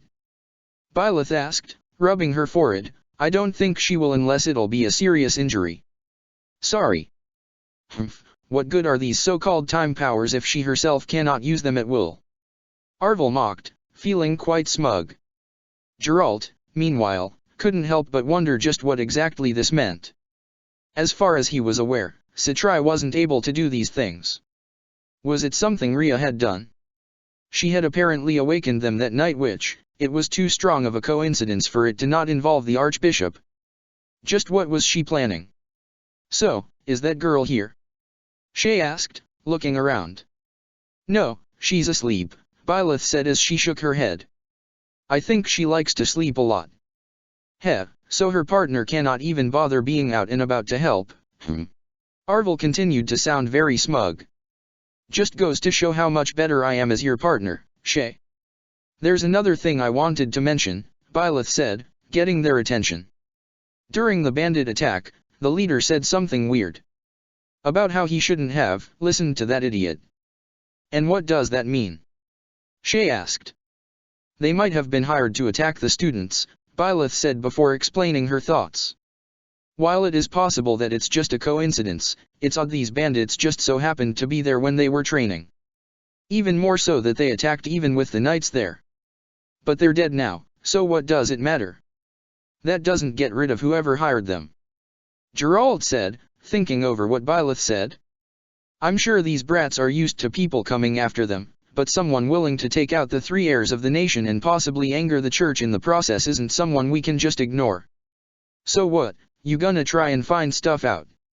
Shay asked, quirking an eyebrow. I'll try, but not sure how much we'll find out with the bandits gone. Geralt said with a sigh. For now, we should go and meet the Archbishop. I doubt Seath will be happy with us if we make them wait. Oh, right, time to officially join the classes, Shay muttered as they got up. Heh, hope you're not going to be lonely without me, Byleth. It's only for the year, Byleth said, before smiling. Besides, we'll still have each other's backs in case anything bad happens. You got that right, though feel free to come crying to me for help if you can't handle your class. Same for you. Letting out an amused huff at their back and forth, Geralt led the two to the audience chamber where Rhea and Seath were waiting for them, as well as the two other professors. Hello there, I hope you have been enjoying your time here, Rhea greeted them as they walked in. I've heard you've gotten close to all three houses. Speaking of, Seath spoke up before anyone else could respond. While I am personally against it, it's time for you to choose which house you'll be leading. Normally this would be discussed between the professors, but it seems your colleagues are allowing you to choose which class you want. You are new here, so Manuela and I decided allowing you to do this would help make you feel more at ease, Hanneman said. Though we're more than happy to assist you should the need arise, Manuela added. Byleth nodded to both of them. In that case, I would like to teach the Black Eagles. Is that so? Rhea asked with a smile. Well, it seems the goddess has decided to bless the Black Eagles with 2 strong dash. Actually, Shay spoke up, cutting Rhea off and getting Seath to frown at her, I was hoping to join the Blue Lions. I would ask that you not interrupt the Archbishop again. It's okay, Seath, Rhea said, trying to calm him down, may I ask why you wish to be in a different class, child? It just seems funner this way. Besides, I can always just transfer over if things don't go well, right? I suppose if that is what you wish, though I am surprised you did not choose to stay with a member of your family. Is it that surprising? I figure it'll be better to branch out, right? Shay grinned. Besides, I hear the Eagle House and the Lion House are natural rivals, so it's perfect for me. Rhea didn't seem to know what to make of that while Seath sighed, looking annoyed. None of the houses are natural rivals. They are each equal in their standing. Yeah, but one's red and one's blue and those are opposing colors. Isn't that the whole reason the kingdom chose blue to be its color? So they could be the opposite of the empire. That is a fascinating question that I am sure will be answered in your lessons, child, Rhea said, deciding to wrap things up. Though I will mention the color of the Black Eagles is black. Oh yeah, wait, why's the princess wearing red then? It was good speaking with all of you, Rhea continued, completely ignoring Shay, may the goddess's light continue to shine down on all of you forevermore. She didn't answer my question, Shay complained after Rhea left with Seath in tow. The colors of the empire are black and red, so, despite the name, it is traditional for the leader of the Black Eagles to wear a red cape instead of a black one, Hanneman decided to explain. It helps the house leader stand out properly due to the standard uniform of Garreg Mach being primarily black. Oh, that makes sense. Thanks. Hanneman smiled, his mustache curling slightly with it. You're very welcome. It is only right for me to aid you, given you are joining the house I plan to teach now that Professor Byleth has made her selection. Ah, speaking of, given that the Archbishop and her Chamberlain have left earlier than I expected, I believe that leaves it up to me to mention the upcoming mock battle. Mock battle? Byleth repeated. Indeed. It is traditional that in the first month of the Academy's school year that the professors and students take to the field in one large battle, to test the students' capabilities and get them used to combat. It's not as big of a spectacle as we'll be seeing later in the year with the Battle of the Eagle and Lion, but it's a good rehearsal for the new students, Manuela added. Indeed it is, and I will note that I seem to have gained quite the advantage this year with our newest student, Hanneman noted with amusement. How long have you been a mercenary, Miss Shea? Officially, I guess 5 or 6 years since Dad didn't want us fighting immediately, she explained, considering if she should mention her previous mercenary experience and deciding not to. It's not that she didn't like the professors, but her dad was still wary of this place and she didn't want to give away too much, which she probably should have thought of before mentioning important stuff like being adopted to the house leaders. Oh, so you realized that on your own, Arvel noticed. Meanwhile, Manuela frowned at that information. While I won't get into what I think about your previous career, especially one you participated in at such a young age, I will point out that is a pretty big advantage you have over the other students, most of whom haven't experienced combat at all before the mock battle. Hanneman huffed, crossing his arms over his chest. I can see what you're doing, Manuela. You're just trying to take away the advantage my class has. Wouldn't you do the same in my situation? Still, I do think it might be better for you to sit this battle out, Shea. Like Hanneman said, we're trying to get the students used to combat, and we can't very well do that if you completely dominate the field. Using my own words against me now, I see how it is, Hanneman grumbled, before sighing. Unfortunately, I may have to agree with Manuela here. Though I will point out that Shea is not the only one of our students to have seen combat. Ah, so, hold on, am I not doing this mock battle thing? Shea asked, genuinely confused. It appears that will be the case, though I do plan to further discuss this matter with my fellow professors. Ah, Shea wasn't completely sure how to react to being declared too strong to join in a battle with the other students. On the one hand, it was pretty disappointing. On the other, she did like having her strength acknowledged, though. Wait, hang on, why's Byleth joining in then? She's also a merc. The professor's role in the mock battle is more to be supervisors and field commanders. While defeating a professor does remove the house they belong to from the battle, at least as far as scoring is considered, that factor is mainly there as incentive for the students to consider strategy and defensive tactics instead of simply charging one another and getting into a brawl. So she's like a client they're supposed to protect.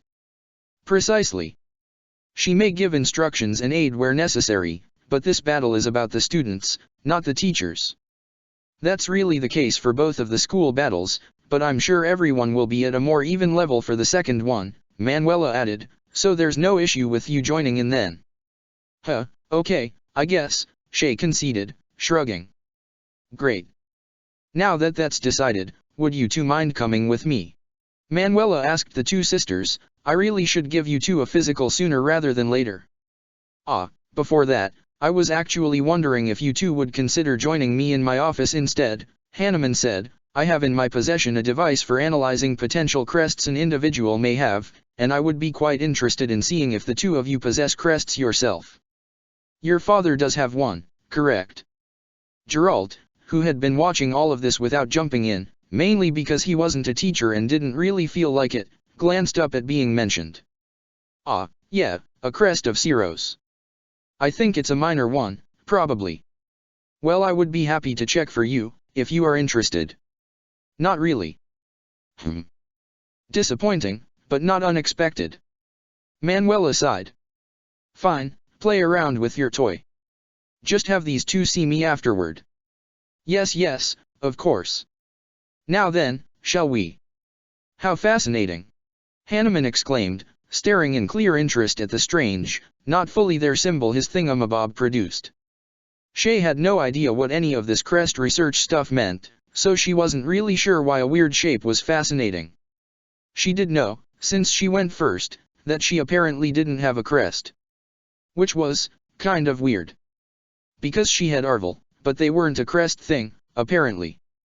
Byleth did have one though, even if it was a weird wibbly thing that Hanuman didn't understand, though it wasn't long before he was muttering about a potentially undiscovered crest and getting really into the idea.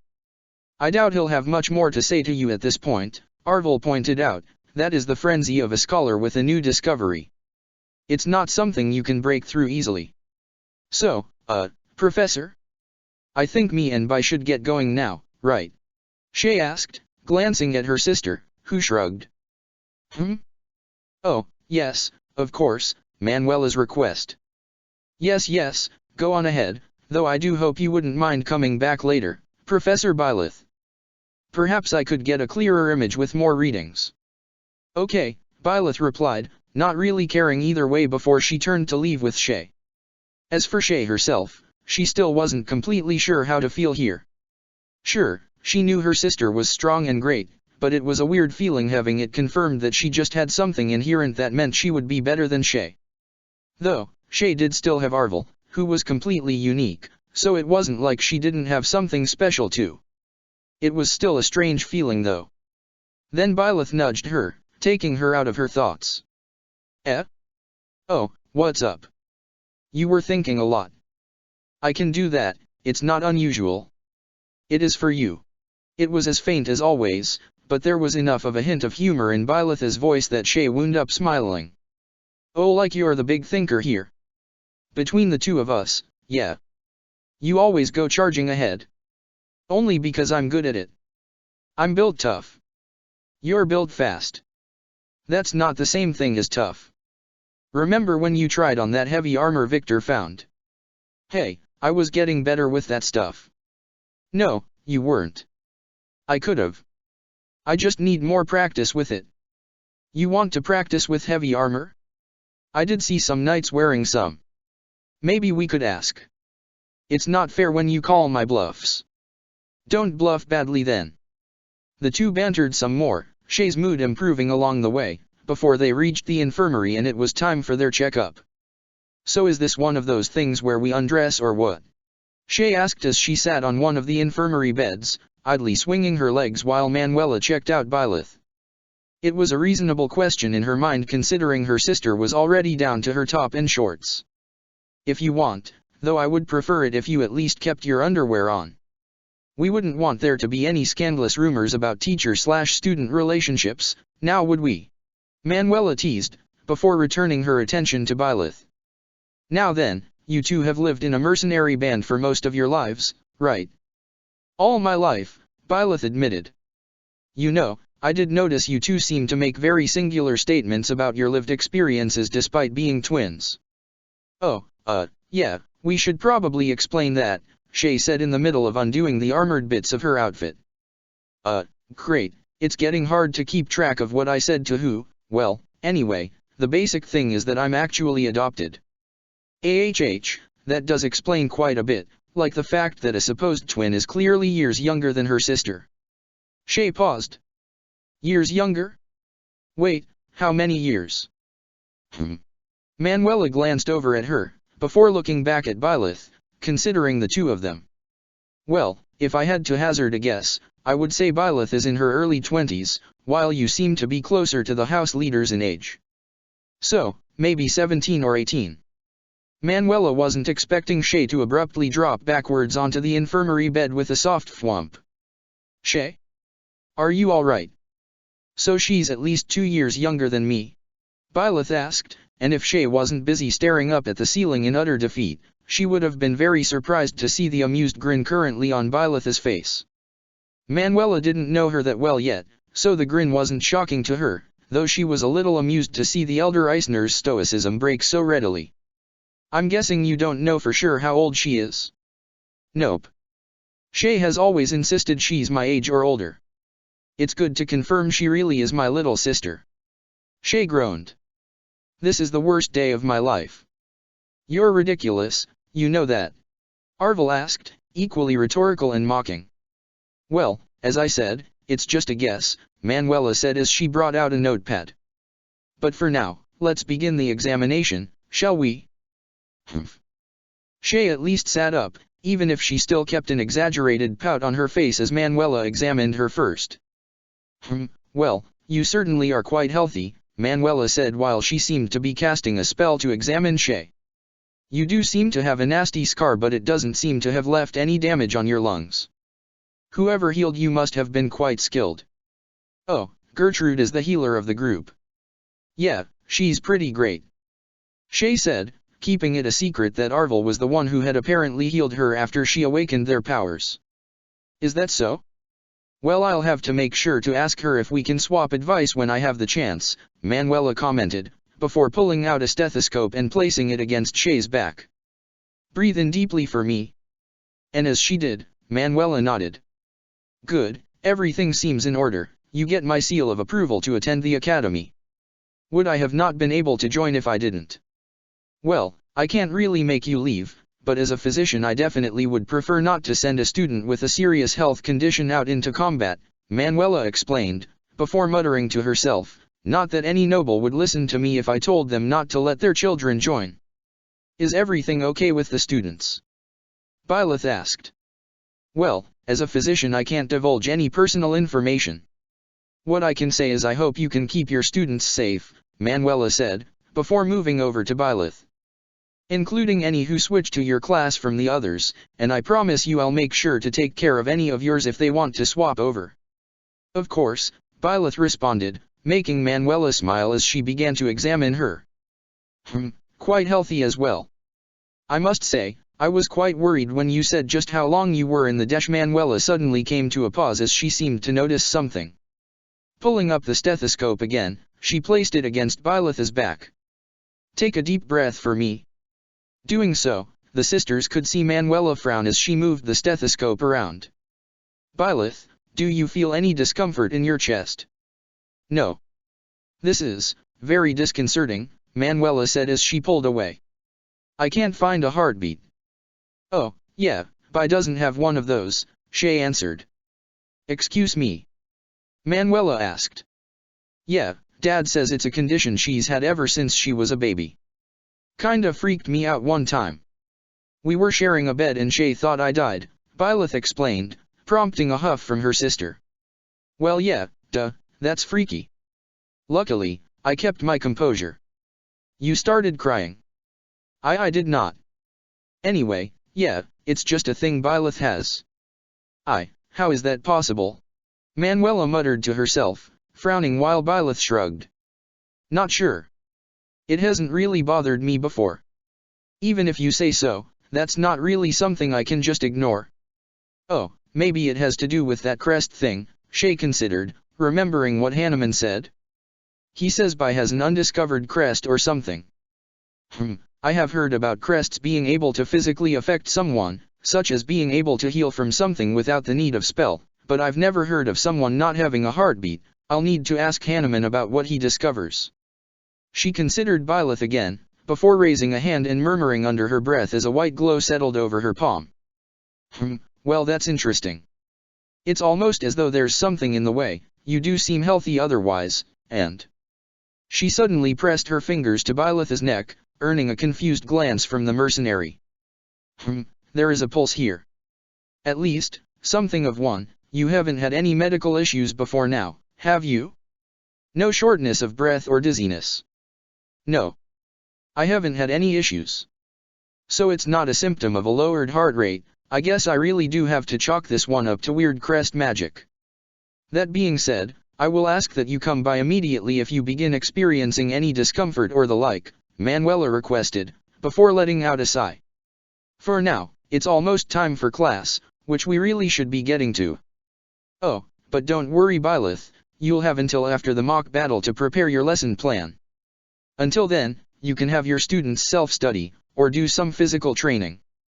Thanks for letting me know, Byleth said as she got dressed. Well, hopefully classes aren't boring, Shay commented. Classes were indeed very boring.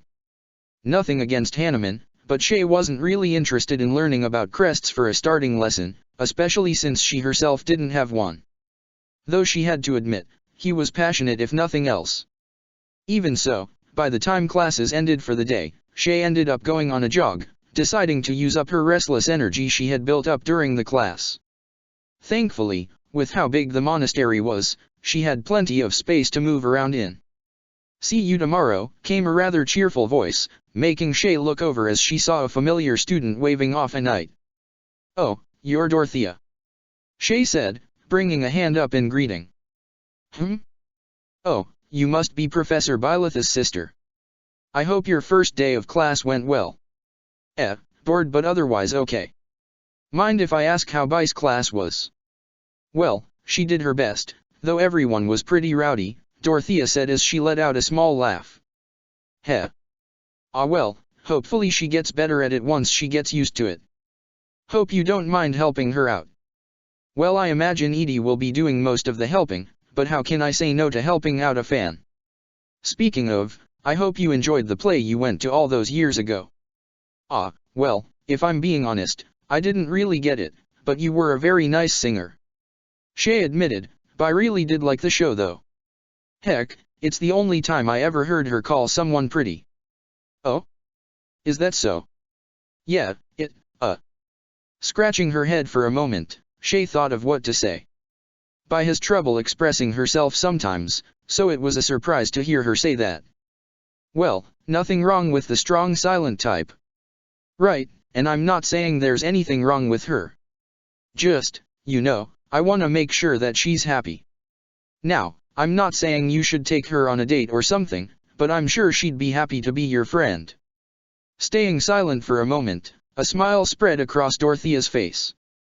I have to say, the professor is quite lucky to have such a nice little sister." "Ah, well, thanks," Shay said, feeling a bit bashful at her words. "Just making sure to look out for her, she'd be lost without me." "Is that so?" "Yeah, I mean, who knows what she'd do without my help." Almost as if on cue, a purple-haired girl came running past them. "Stop chasing me!" she screamed out as moments later Byleth came running behind her without a word. See what I mean? Check the description for the links to the author.